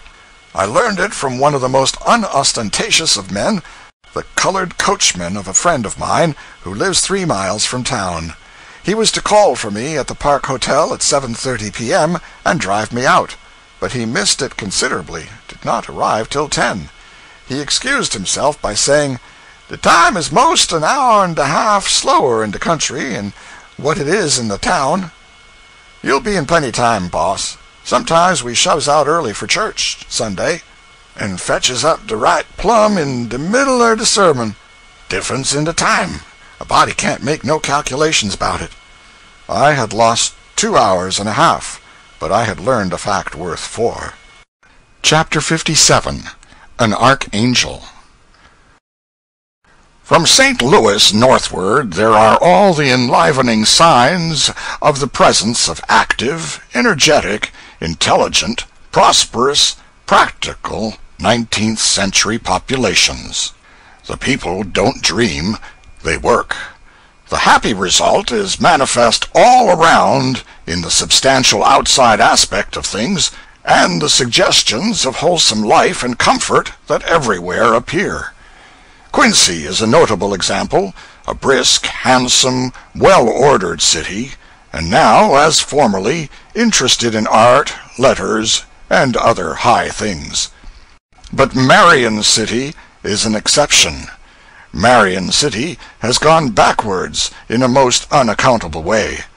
This metropolis promised so well that the projectors tacked "city" to its name in the very beginning with full confidence, but it was bad prophecy. When I first saw Marion City 35 years ago, it contained 1 street and nearly or quite 6 houses. It contains but 1 house now, and this one, in a state of ruin, is getting ready to follow the former 5 into the river. Doubtless Marion City was too near to Quincy. It had another disadvantage. It was situated in a flat mud bottom below high water mark, whereas Quincy stands high up on the slope of a hill. In the beginning Quincy had the aspect and ways of a model New England town, and these she has yet, broad, clean streets, trim, neat dwellings and lawns, fine mansions, stately blocks of commercial buildings. And there are ample fairgrounds, a well-kept park, and many attractive drives, library, reading rooms, a couple of colleges, some handsome and costly churches, and a grand courthouse with grounds which occupy a square.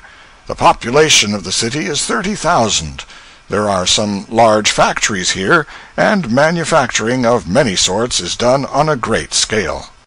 LaGrange and Canton are growing towns, but I missed Alexandria, was told it was under water, but would come up to blow in the summer. Keokuk was easily recognizable. I lived there in 1857, an extraordinary year there in real estate matters. The boom was something wonderful. Everybody bought, everybody sold, except widows and preachers. They always hold on, and when the tide ebbs, they get left. Anything in the semblance of a town lot, no matter how situated, was saleable, and at a figure which would still have been high if the ground had been sodded with greenbacks. The town has a population of 15,000 now, and is progressing with a healthy growth. It was night, and we could not see details, for which we were sorry, for Keokuk has the reputation of being a beautiful city. It was a pleasant one to live in long ago, and doubtless has advanced, not retrograded in that respect. A mighty work which was in progress there in my day is finished now. This is the canal over the rapids. It is 8 miles long, 300 feet wide, and is in no place less than 6 feet deep. Its masonry is of the majestic kind which the War Department usually deals in, and will endure like a Roman aqueduct. The work cost 4 or 5 millions. After an hour or two spent with former friends, we started up the river again. Keokuk, a long time ago, was an occasional loafing place of that erratic genius Henry Clay Dean. I believe I never saw him but once, but he was much talked of when I lived there. This is what was said of him. He began life poor and without education, but he educated himself on the curbstones of Keokuk. He would sit down on a curbstone with his book, careless or unconscious of the clatter of commerce and the tramp of the passing crowds, and bury himself in his studies by the hour, never changing his position except to draw in his knees now and then, to let a dray pass unobstructed. And when his book was finished, its contents, however abstruse, had been burnt into his memory, and were his permanent possession. In this way he acquired a vast hoard of all sorts of learning, and had it pigeon-holed in his head where he could put his intellectual hand on it whenever it was wanted. His clothes differed in no respect from a wharf-rat's, except that they were raggeder, more ill-assorted, and inharmonious, and therefore more extravagantly picturesque, and several layers dirtier. Nobody could infer the mastermind in the top of that edifice from the edifice itself. He was an orator, by nature in the first place, and later by the training of experience and practice. When he was out on a canvas, his name was a lodestone which drew the farmers to his stump from 50 miles around. His theme was always politics. He used no notes, for a volcano does not need notes. In 1862, a son of Keokuk's late distinguished citizen, Mr. Claggett, gave me this incident concerning Dean. The war feeling was running high in Keokuk in '61, and a great mass meeting was to be held on a certain day in the new Athenaeum. A distinguished stranger was to address the house. After the building had been packed to its utmost capacity with sweltering folk of both sexes, the stage still remained vacant. The distinguished stranger had failed to connect. The crowd grew impatient, and by indignant and rebellious. About this time a distressed manager discovered Dean on a curbstone, explained the dilemma to him, took his book away from him, rushed him into the building the back way, and told him to make for the stage and save his country. Presently a sudden silence fell upon the grumbling audience, and everybody's eyes sought a single point, the wide, empty, carpetless stage. A figure appeared there whose aspect was familiar to hardly a dozen persons present. It was the Scarecrow Dean, in foxy shoes, down at the heels, socks of odd colors, also down, damaged trousers, relics of antiquity, and a world too short, exposing some inches of naked ankle. An unbuttoned vest, also too short, and exposing a zone of soiled and wrinkled linen between it and the waistband. Shirt bosom open, long black handkerchief wound round and round the neck like a bandage. Bob-tailed blue coat, reaching down to the small of the back, with sleeves which left 4 inches of forearm unprotected.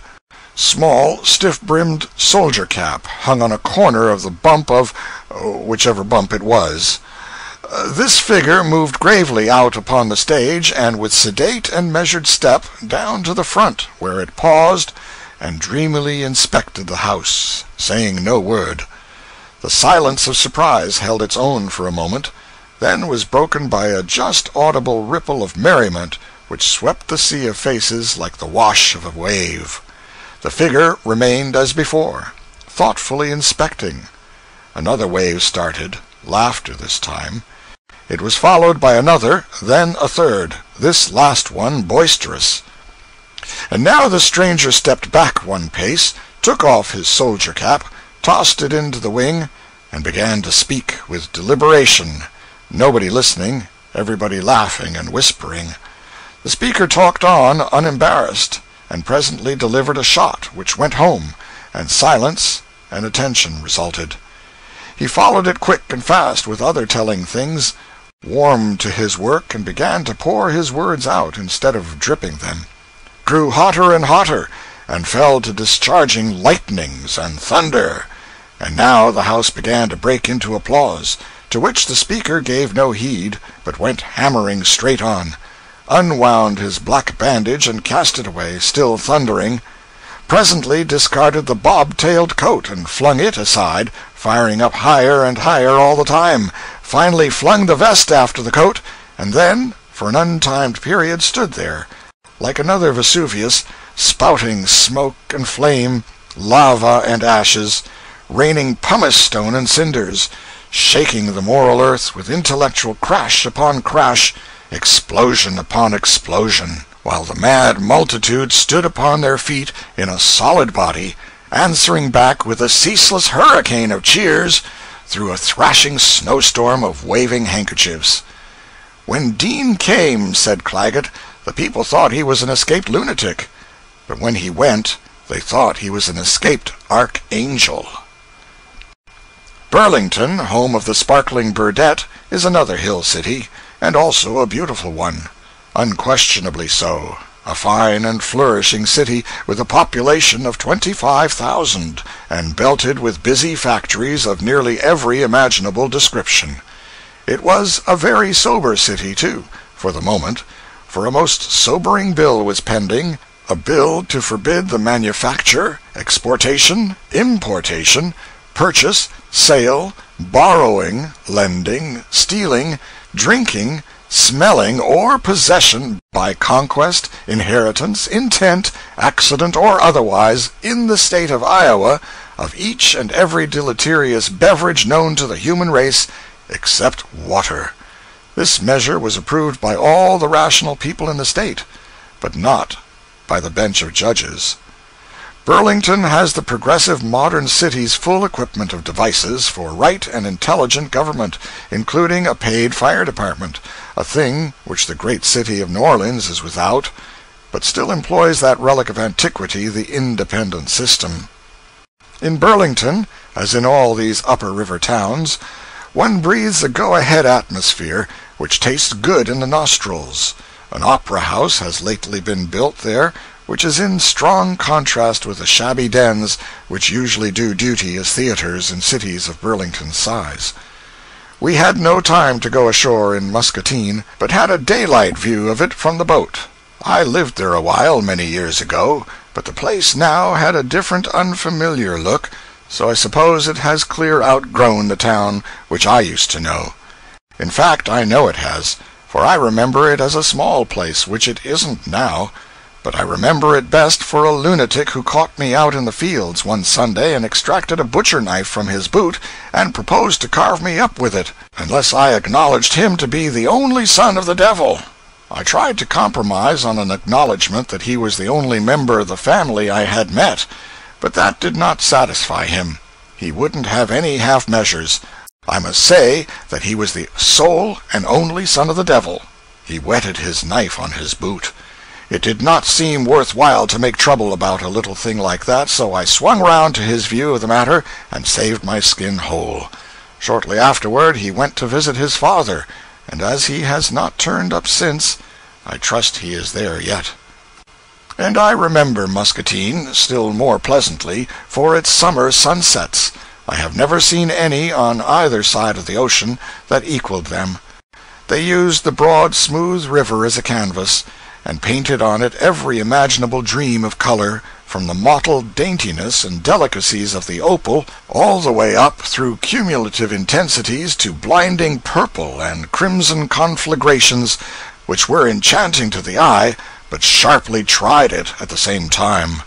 All the upper Mississippi region has these extraordinary sunsets as a familiar spectacle. It is the true sunset land. I am sure no other country can show so good a right to the name. The sunrises are also said to be exceedingly fine. I do not know. Chapter 58. On the Upper River. The big towns drop in thick and fast now, and between stretch processions of thrifty farms, not desolate solitude. Hour by hour the boat plows deeper and deeper into the great and populous Northwest, and with each successive section of it which is revealed, one's surprise and respect gather emphasis and increase. Such a people, and such achievements as theirs compel homage. This is an independent race, who think for themselves, and who are competent to do because they are educated and enlightened.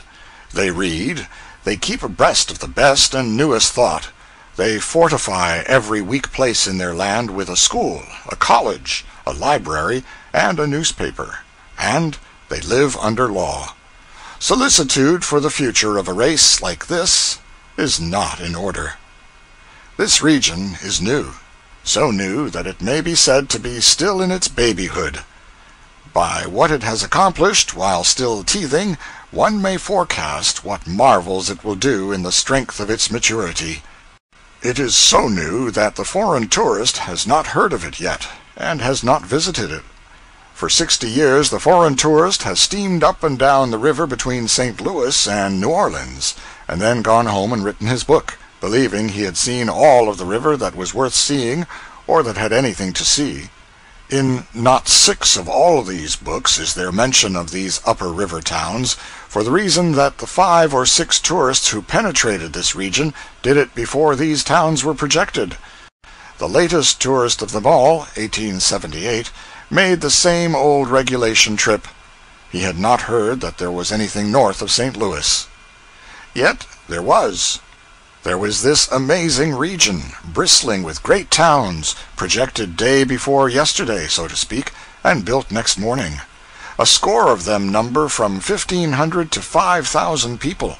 Then we have Muscatine, 10,000, Winona, 10,000, Moline, 10,000, Rock Island, 12,000, La Crosse, 12,000, Burlington, 25,000, Dubuque, 25,000, Davenport, 30,000, St. Paul, 58,000, Minneapolis, 60,000 and upward. The foreign tourist has never heard of these. There is no note of them in his books. They have sprung up in the night while he slept. So new in this region that I, who am comparatively young, am yet older than it is. When I was born, St. Paul had a population of 3 persons. Minneapolis had just a third as many. The then population of Minneapolis died 2 years ago, and when he died, he had seen himself undergo an increase in 40 years of 59,999 persons. He had a frog's fertility. I must explain that the figures set down above as the population of St. Paul and Minneapolis are several months old. These towns are far larger now.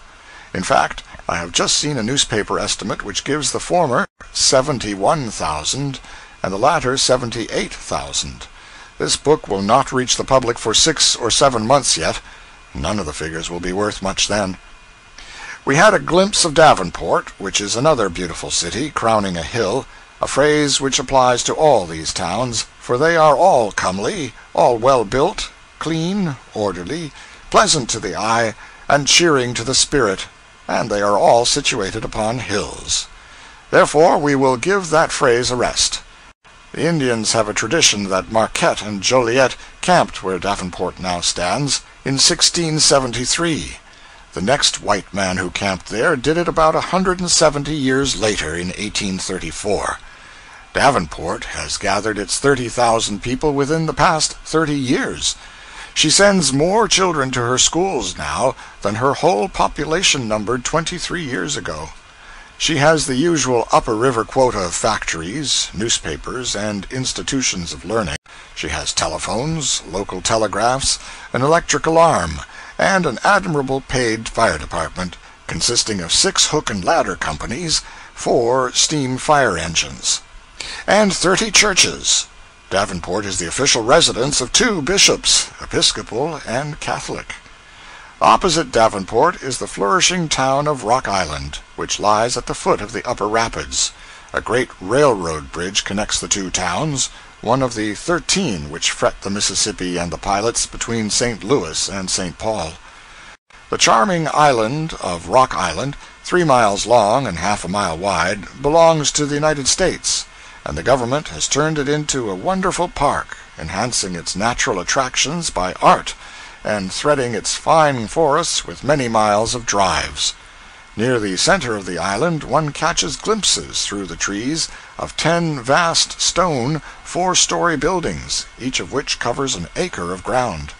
These are the government workshops. For the Rock Island establishment is a national armory and arsenal. We move up the river, always through enchanting scenery, there being no other kind on the upper Mississippi, and pass Moline, a center of vast manufacturing industries, and Clinton and Lyons, great lumber centers, and presently reach Dubuque, which is situated in a rich mineral region. The lead mines are very productive, and of wide extent. Dubuque has a great number of manufacturing establishments, among them a plow factory which has for customers all Christendom in general, at least so I was told by an agent of the concern who was on the boat.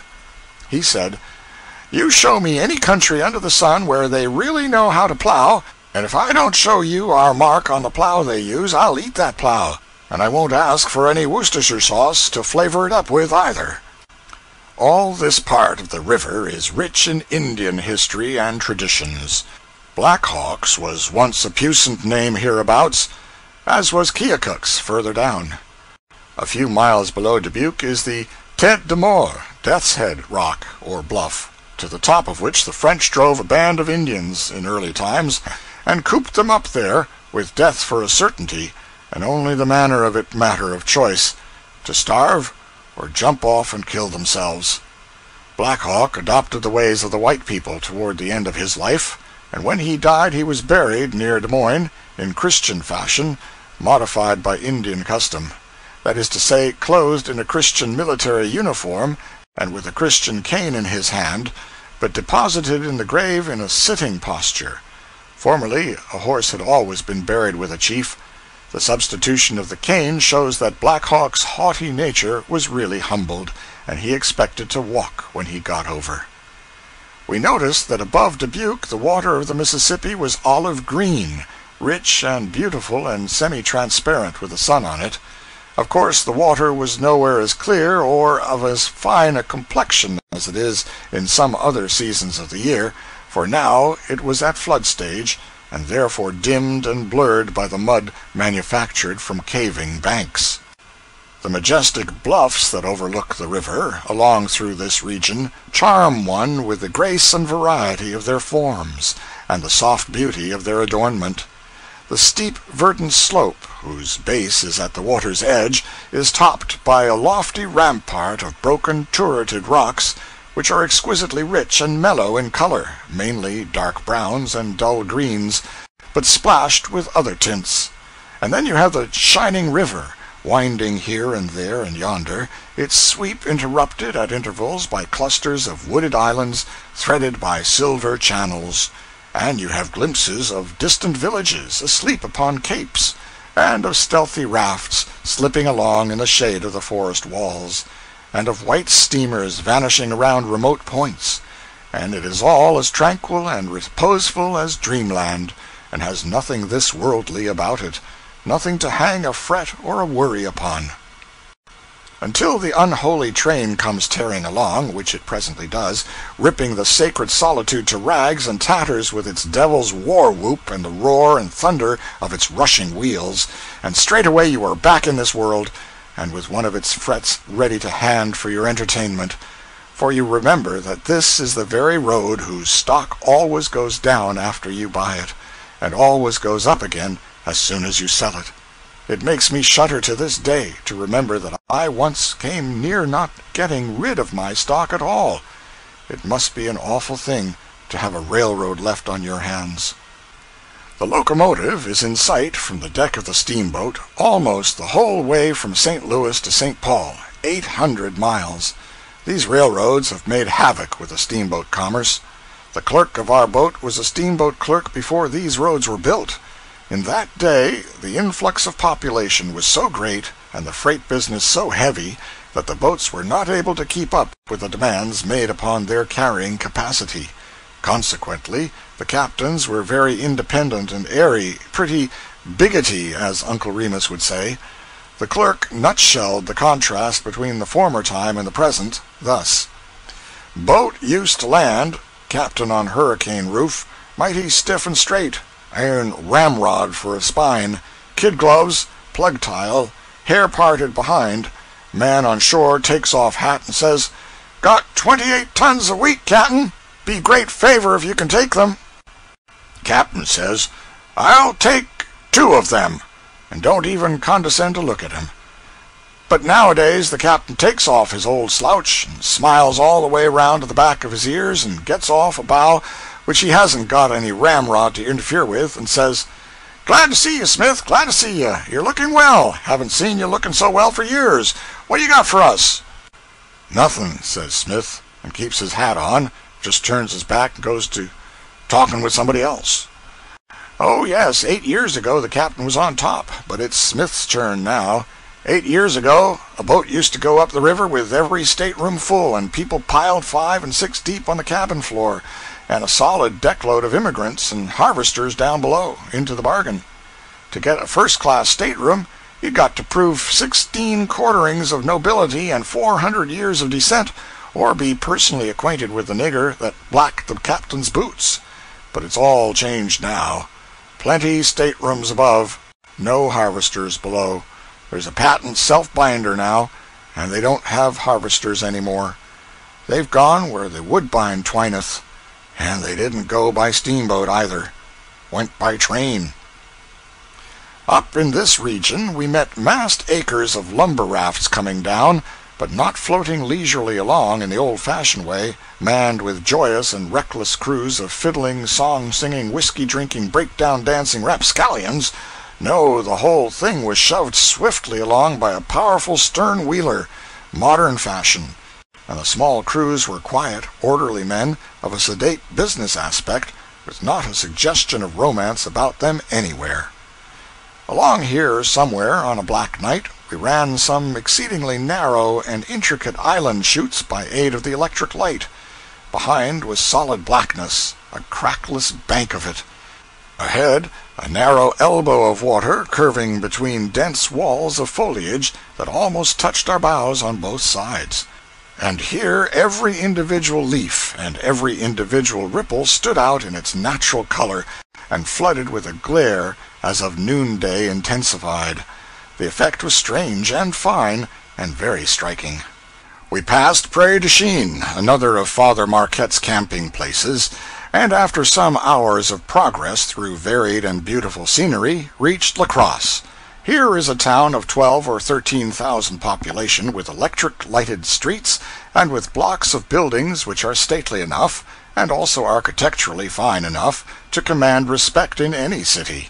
It is a choice town, and we made satisfactory use of the hour allowed us in roaming it over, though the weather was rainier than necessary. Chapter 59. Legends and Scenery.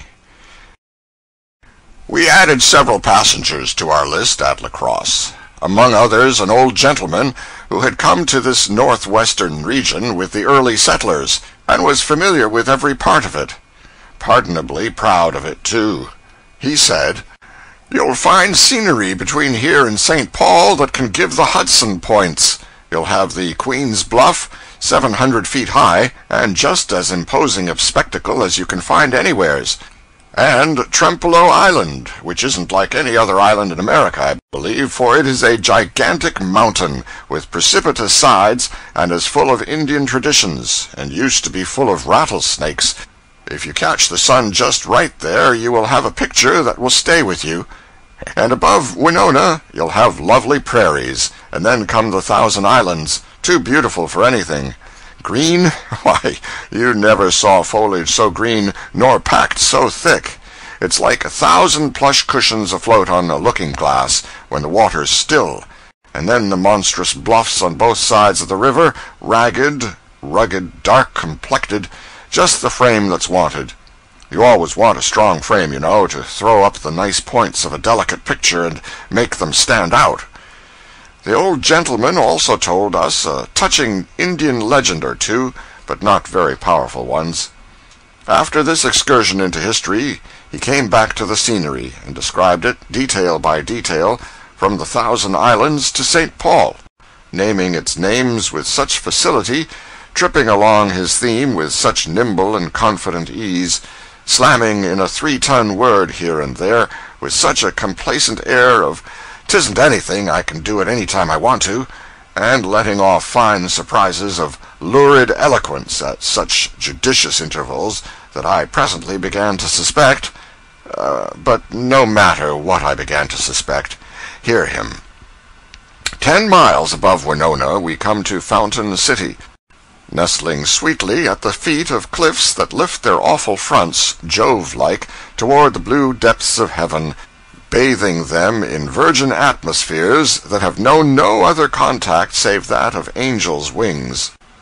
And next we glide through silver waters, amid lovely and stupendous aspects of nature that attune our hearts to adoring admiration, about 12 miles, and strike Mount Vernon, 600 feet high, with romantic ruins of a once first-class hotel perched far among the cloud shadows that mottle its dizzy heights, sole remnant of once flourishing Mount Vernon, town of early days, now desolate and utterly deserted. And so we move on. Past Chimney Rock we fly, noble shaft of 600 feet. Then, just before landing at Minneska, our attention is attracted by a most striking promontory rising over 500 feet, the ideal mountain pyramid. Its conic shape, thickly wooded surface girding its sides, and its apex like that of a cone, cause the spectator to wonder at nature's workings. From its dizzy heights, superb views of the forests, streams, bluffs, hills and dales below, and beyond for miles, are brought within its focus. What grander river scenery can be conceived as we gaze upon this enchanting landscape from the uppermost point of these bluffs upon the valleys below? The primeval wildness and awful loneliness of these sublime creations of nature and nature's God excite feelings of unbounded admiration, and the recollection of which can never be effaced from the memory as we view them in any direction. Next we have the lion's head and the lioness's head, carved by nature's hand to adorn and dominate the beauteous stream, and then anon the river widens, and a most charming and magnificent view of the valley before us suddenly bursts upon our vision. Rugged hills clad with verdant forests from summit to base, level prairie lands, holding in their lap the beautiful Wabasha, city of the healing waters, puissant foe of Bright's disease, and that grandest conception of nature's works, incomparable Lake Pippin, These constitute a picture whereon the tourist's eye may gaze uncounted hours with rapture unappeased and unappeasable. And so we glide along, in due time encountering those majestic domes, the mighty Sugarloaf and the sublime Maiden's Rock, which latter romantic superstition has invested with a voice, and ofttimes as the birch canoe glides near at twilight, the dusky paddler fancies he hears the soft, sweet music of the long-departed Winona, darling of Indian song and story. Then Frontenac looms upon our vision, delightful resort of jaded summer tourists. Then progressive Red Wing, and Diamond Bluff, impressive and preponderous in its lone sublimity. Then Prescott, and the St. Croix. And anon we see bursting upon us the domes and steeples of St. Paul, giant young chief of the North, marching with 7-league stride in the van of progress, banner-bearer of the highest and newest civilization, carving his beneficent way with the tomahawk of commercial enterprise, sounding the war-whoop of Christian culture, tearing off the reeking scalp of sloth and superstition to plant there the steam-plow and the schoolhouse, ever in his front stretch arid lawlessness, ignorance, crime, despair. Ever in his wake bloom the jail, the gallows, and the pulpit. And ever— Have you ever traveled with a panorama? I have formerly served in that capacity. My suspicion was confirmed. Do you still travel with it? No, she is laid up till the fall season opens.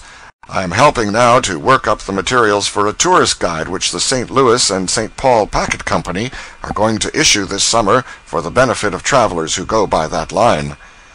When you were talking of Maiden's Rock, you spoke of the long-departed Winona, darling of Indian song and story. Is she the Maiden of the Rock? And are the two connected by legend? Yes, and a very tragic and painful one, perhaps the most celebrated as well as the most pathetic of all the legends of the Mississippi. We asked him to tell it. He dropped out of his conversational vein and back into his lecture gait without an effort, and rolled on as follows. A little distance above Lake City is a famous point known as Maiden's Rock, which is not only a picturesque spot, but is full of romantic interest from the event which gave it its name. Not many years ago this locality was a favorite resort for the Sioux Indians on account of the fine fishing and hunting to be had there, and large numbers of them were always to be found in this locality. Among the families which used to resort here was one belonging to the tribe of Wabasha. Winona, firstborn, was the name of a maiden who had plighted her troth to a lover belonging to the same band. But her stern parents had promised her hand to another, a famous warrior, and insisted on her wedding him. The day was fixed by her parents, to her great grief. She appeared to accede to the proposal and accompany them to the rock, for the purpose of gathering flowers for the feast.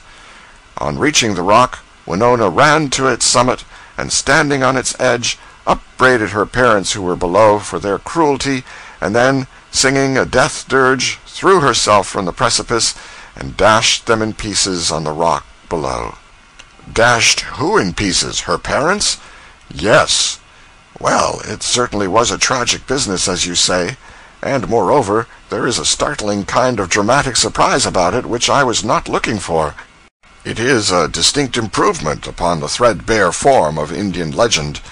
There are 50 lovers' leaps along the Mississippi from whose summit disappointed Indian girls have jumped, but this is the only jump in the lot that turned out in the right and satisfactory way.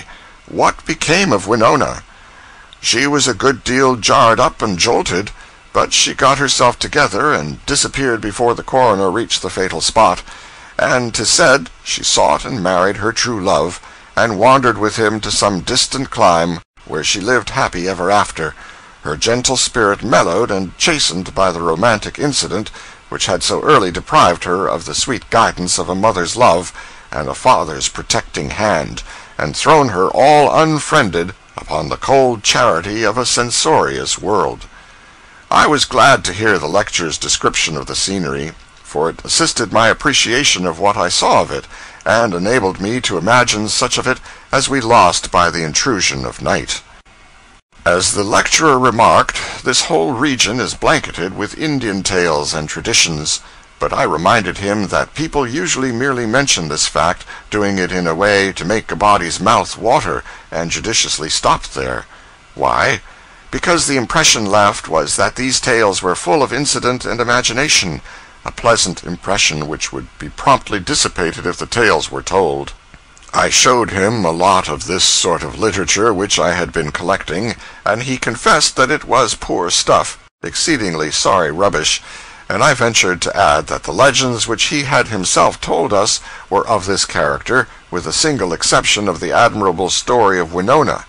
He granted these facts, but said that if I would hunt up Mr. Schoolcraft's book, published near 50 years ago, and now doubtless out of print, I would find some Indian inventions in it that were very far from being barren of incident and imagination, that the tales in Hiawatha were of this sort, and they came from Schoolcraft's book, and that there were others in the same book which Mr. Longfellow could have turned into verse with good effect. For instance, there was the legend of the Undying Head. He could not tell it, for many of the details had grown dim in his memory, but he would recommend me to find it, and enlarge my respect for the Indian imagination. He said that this tale, and most of the others in the book, were current among the Indians along this part of the Mississippi when he first came here, and that the contributors to Schoolcraft's book had got them directly from Indian lips, and had written them down with strict exactness, and without embellishments of their own. I have found the book. The lecturer was right. There are several legends in it which confirm what he said. I will offer two of them: the Undying Head, and Pidboan and Sigwan, an allegory of the seasons. The latter is used in Hiawatha, but it is worth reading in the original form, if only that one may see how effective a genuine poem can be without the helps and graces of poetic measure and rhythm. Pidboan and Sigwan. An old man was sitting alone in his lodge by the side of a frozen stream. It was the close of winter, and his fire was almost out. He appeared very old and very desolate. His locks were white with age, and he trembled in every joint. Day after day passed in solitude, and he heard nothing but the sound of the tempest sweeping before it the new-fallen snow. One day, as his fire was just dying, a handsome young man approached and entered his dwelling. His cheeks were red with the blood of youth, his eyes sparkled with animation, and a smile played upon his lips. He walked with a light and quick step. His forehead was bound with a wreath of sweet grass in place of a warrior's frontlet, and he carried a bunch of flowers in his hand. "Ah, my son," said the old man, "I am happy to see you. Come in. Come and tell me of your adventures, and what strange lands you have been to see. Let us pass the night together. I will tell you of my prowess and exploits, and what I can perform. You shall do the same, and we will amuse ourselves." He then drew from his sack a curiously wrought antique pipe, and having filled it with tobacco, rendered mild by a mixture of certain leaves, handed it to his guest. When this ceremony was concluded, they began to speak. "I blow my breath," said the old man, "and the stream stands still. The water becomes stiff and hard, as clear as stone." "I breathe," said the young man, "and flowers spring up over the plain." "I shake my locks," retorted the old man, "and snow covers the land. The leaves fall from the trees at my command, and my breath blows them away. The birds get up from the water and fly to a distant land.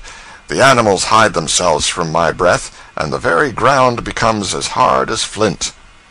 "I shake my ringlets," rejoined the young man, "and warm showers of soft rain fall upon the earth. The plants lift up their heads out of the earth, like the eyes of children glistening with delight. My voice recalls the birds. The warmth of my breath unlocks the streams. Music fills the groves wherever I walk, and all nature rejoices." At length the sun began to rise. A gentle warmth came over the place. The tongue of the old man became silent. The robin and bluebird began to sing on top of the lodge. The stream began to murmur by the door, and the fragrance of growing herbs and flowers came softly on the vernal breeze. Daylight fully revealed to the young man the character of his entertainer. When he looked upon him, he had the icy visage of Peboan, footnote, winter. Streams began to flow from his eyes. As the sun increased, he grew less and less in stature, and anon had melted completely away.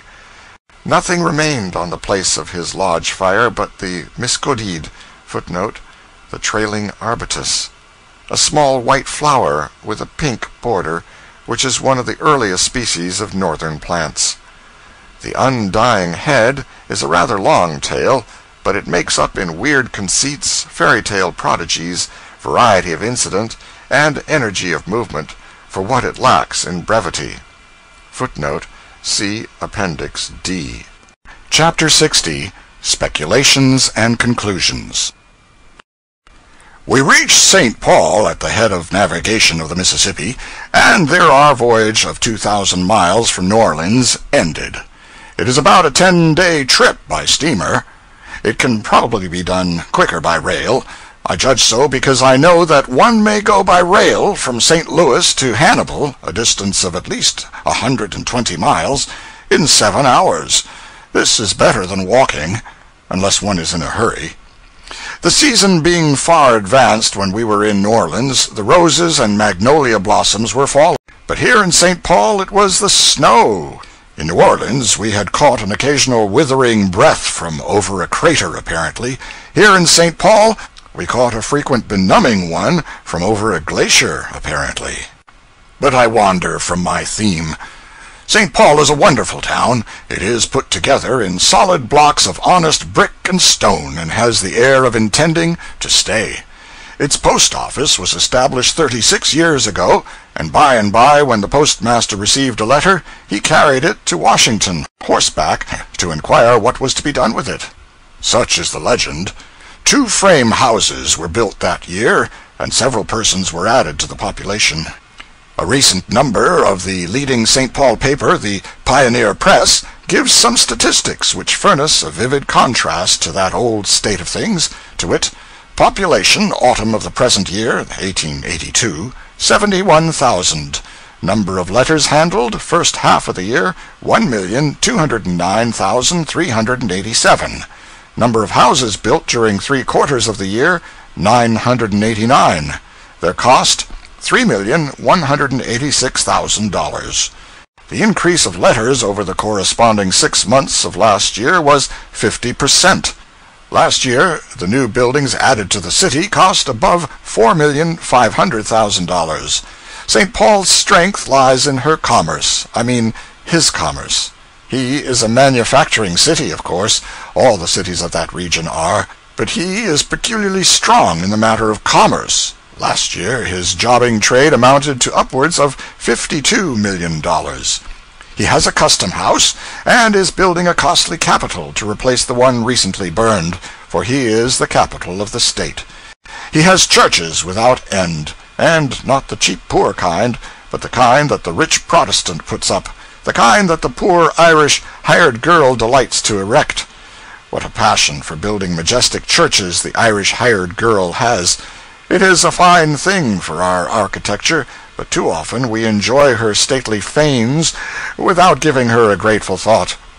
In fact, instead of reflecting that every brick and every stone in this beautiful edifice represents an ache or a pain, and a handful of sweat, and hours of heavy fatigue, contributed by the back and forehead and bones of poverty, it is our habit to forget these things entirely, and merely glorify the mighty temple itself, without vouchsafing one praiseful thought to its humble builder, whose rich heart and withered purse it symbolizes.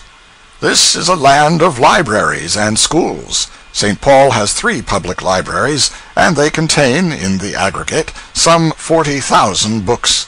He has 116 schoolhouses, and pays out more than $70,000 a year in teachers' salaries.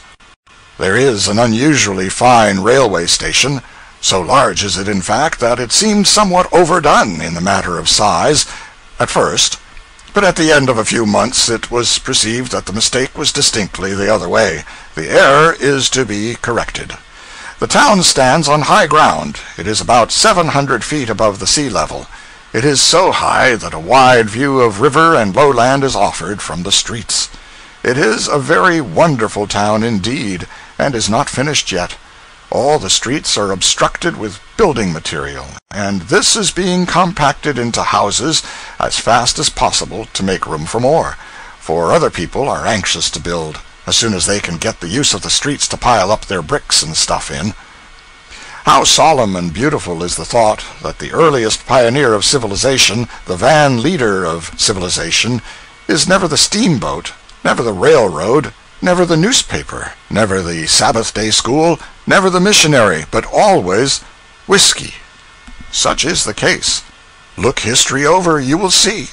The missionary comes after the whiskey. I mean, he arrives after the whiskey has arrived. Next comes the poor immigrant with axe and hoe and rifle. Next the trader. Next the miscellaneous rush. Next the gambler, the desperado, the highwayman, and all their kindred in sin of both sexes. And next the smart chap who has brought up an old grant that covers all the land. This brings the lawyer tribe. The vigilance committee brings the undertaker. All these interests bring the newspaper. The newspaper starts up politics and a railroad. All hands turn to and build a church and a jail, and behold, civilization is established forever in the land. But whiskey, you see, was the van leader in this beneficent work. It always is. It was like a foreigner, and excusable in a foreigner, to be ignorant of this great truth and wander off into astronomy, to borrow a symbol.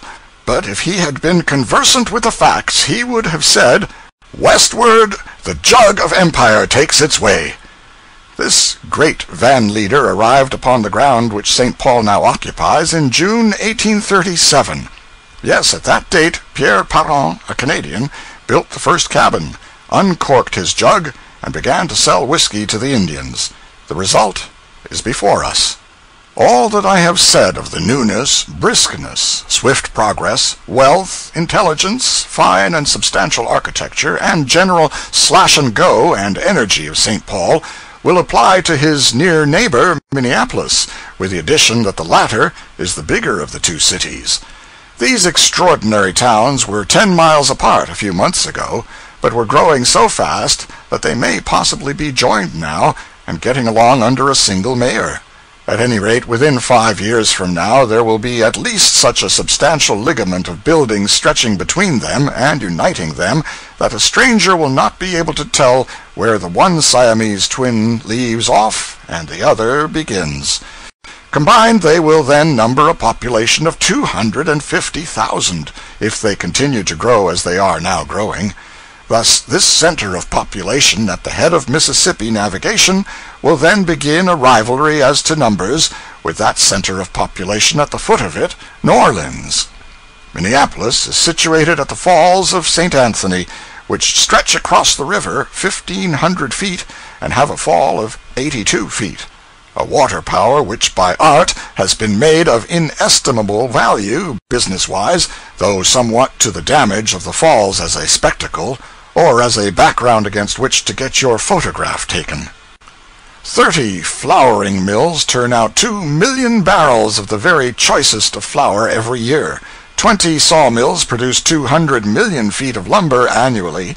Then there are woolen mills, cotton mills, paper and oil mills, and sash, nail, furniture, barrel, and other factories without number, so to speak.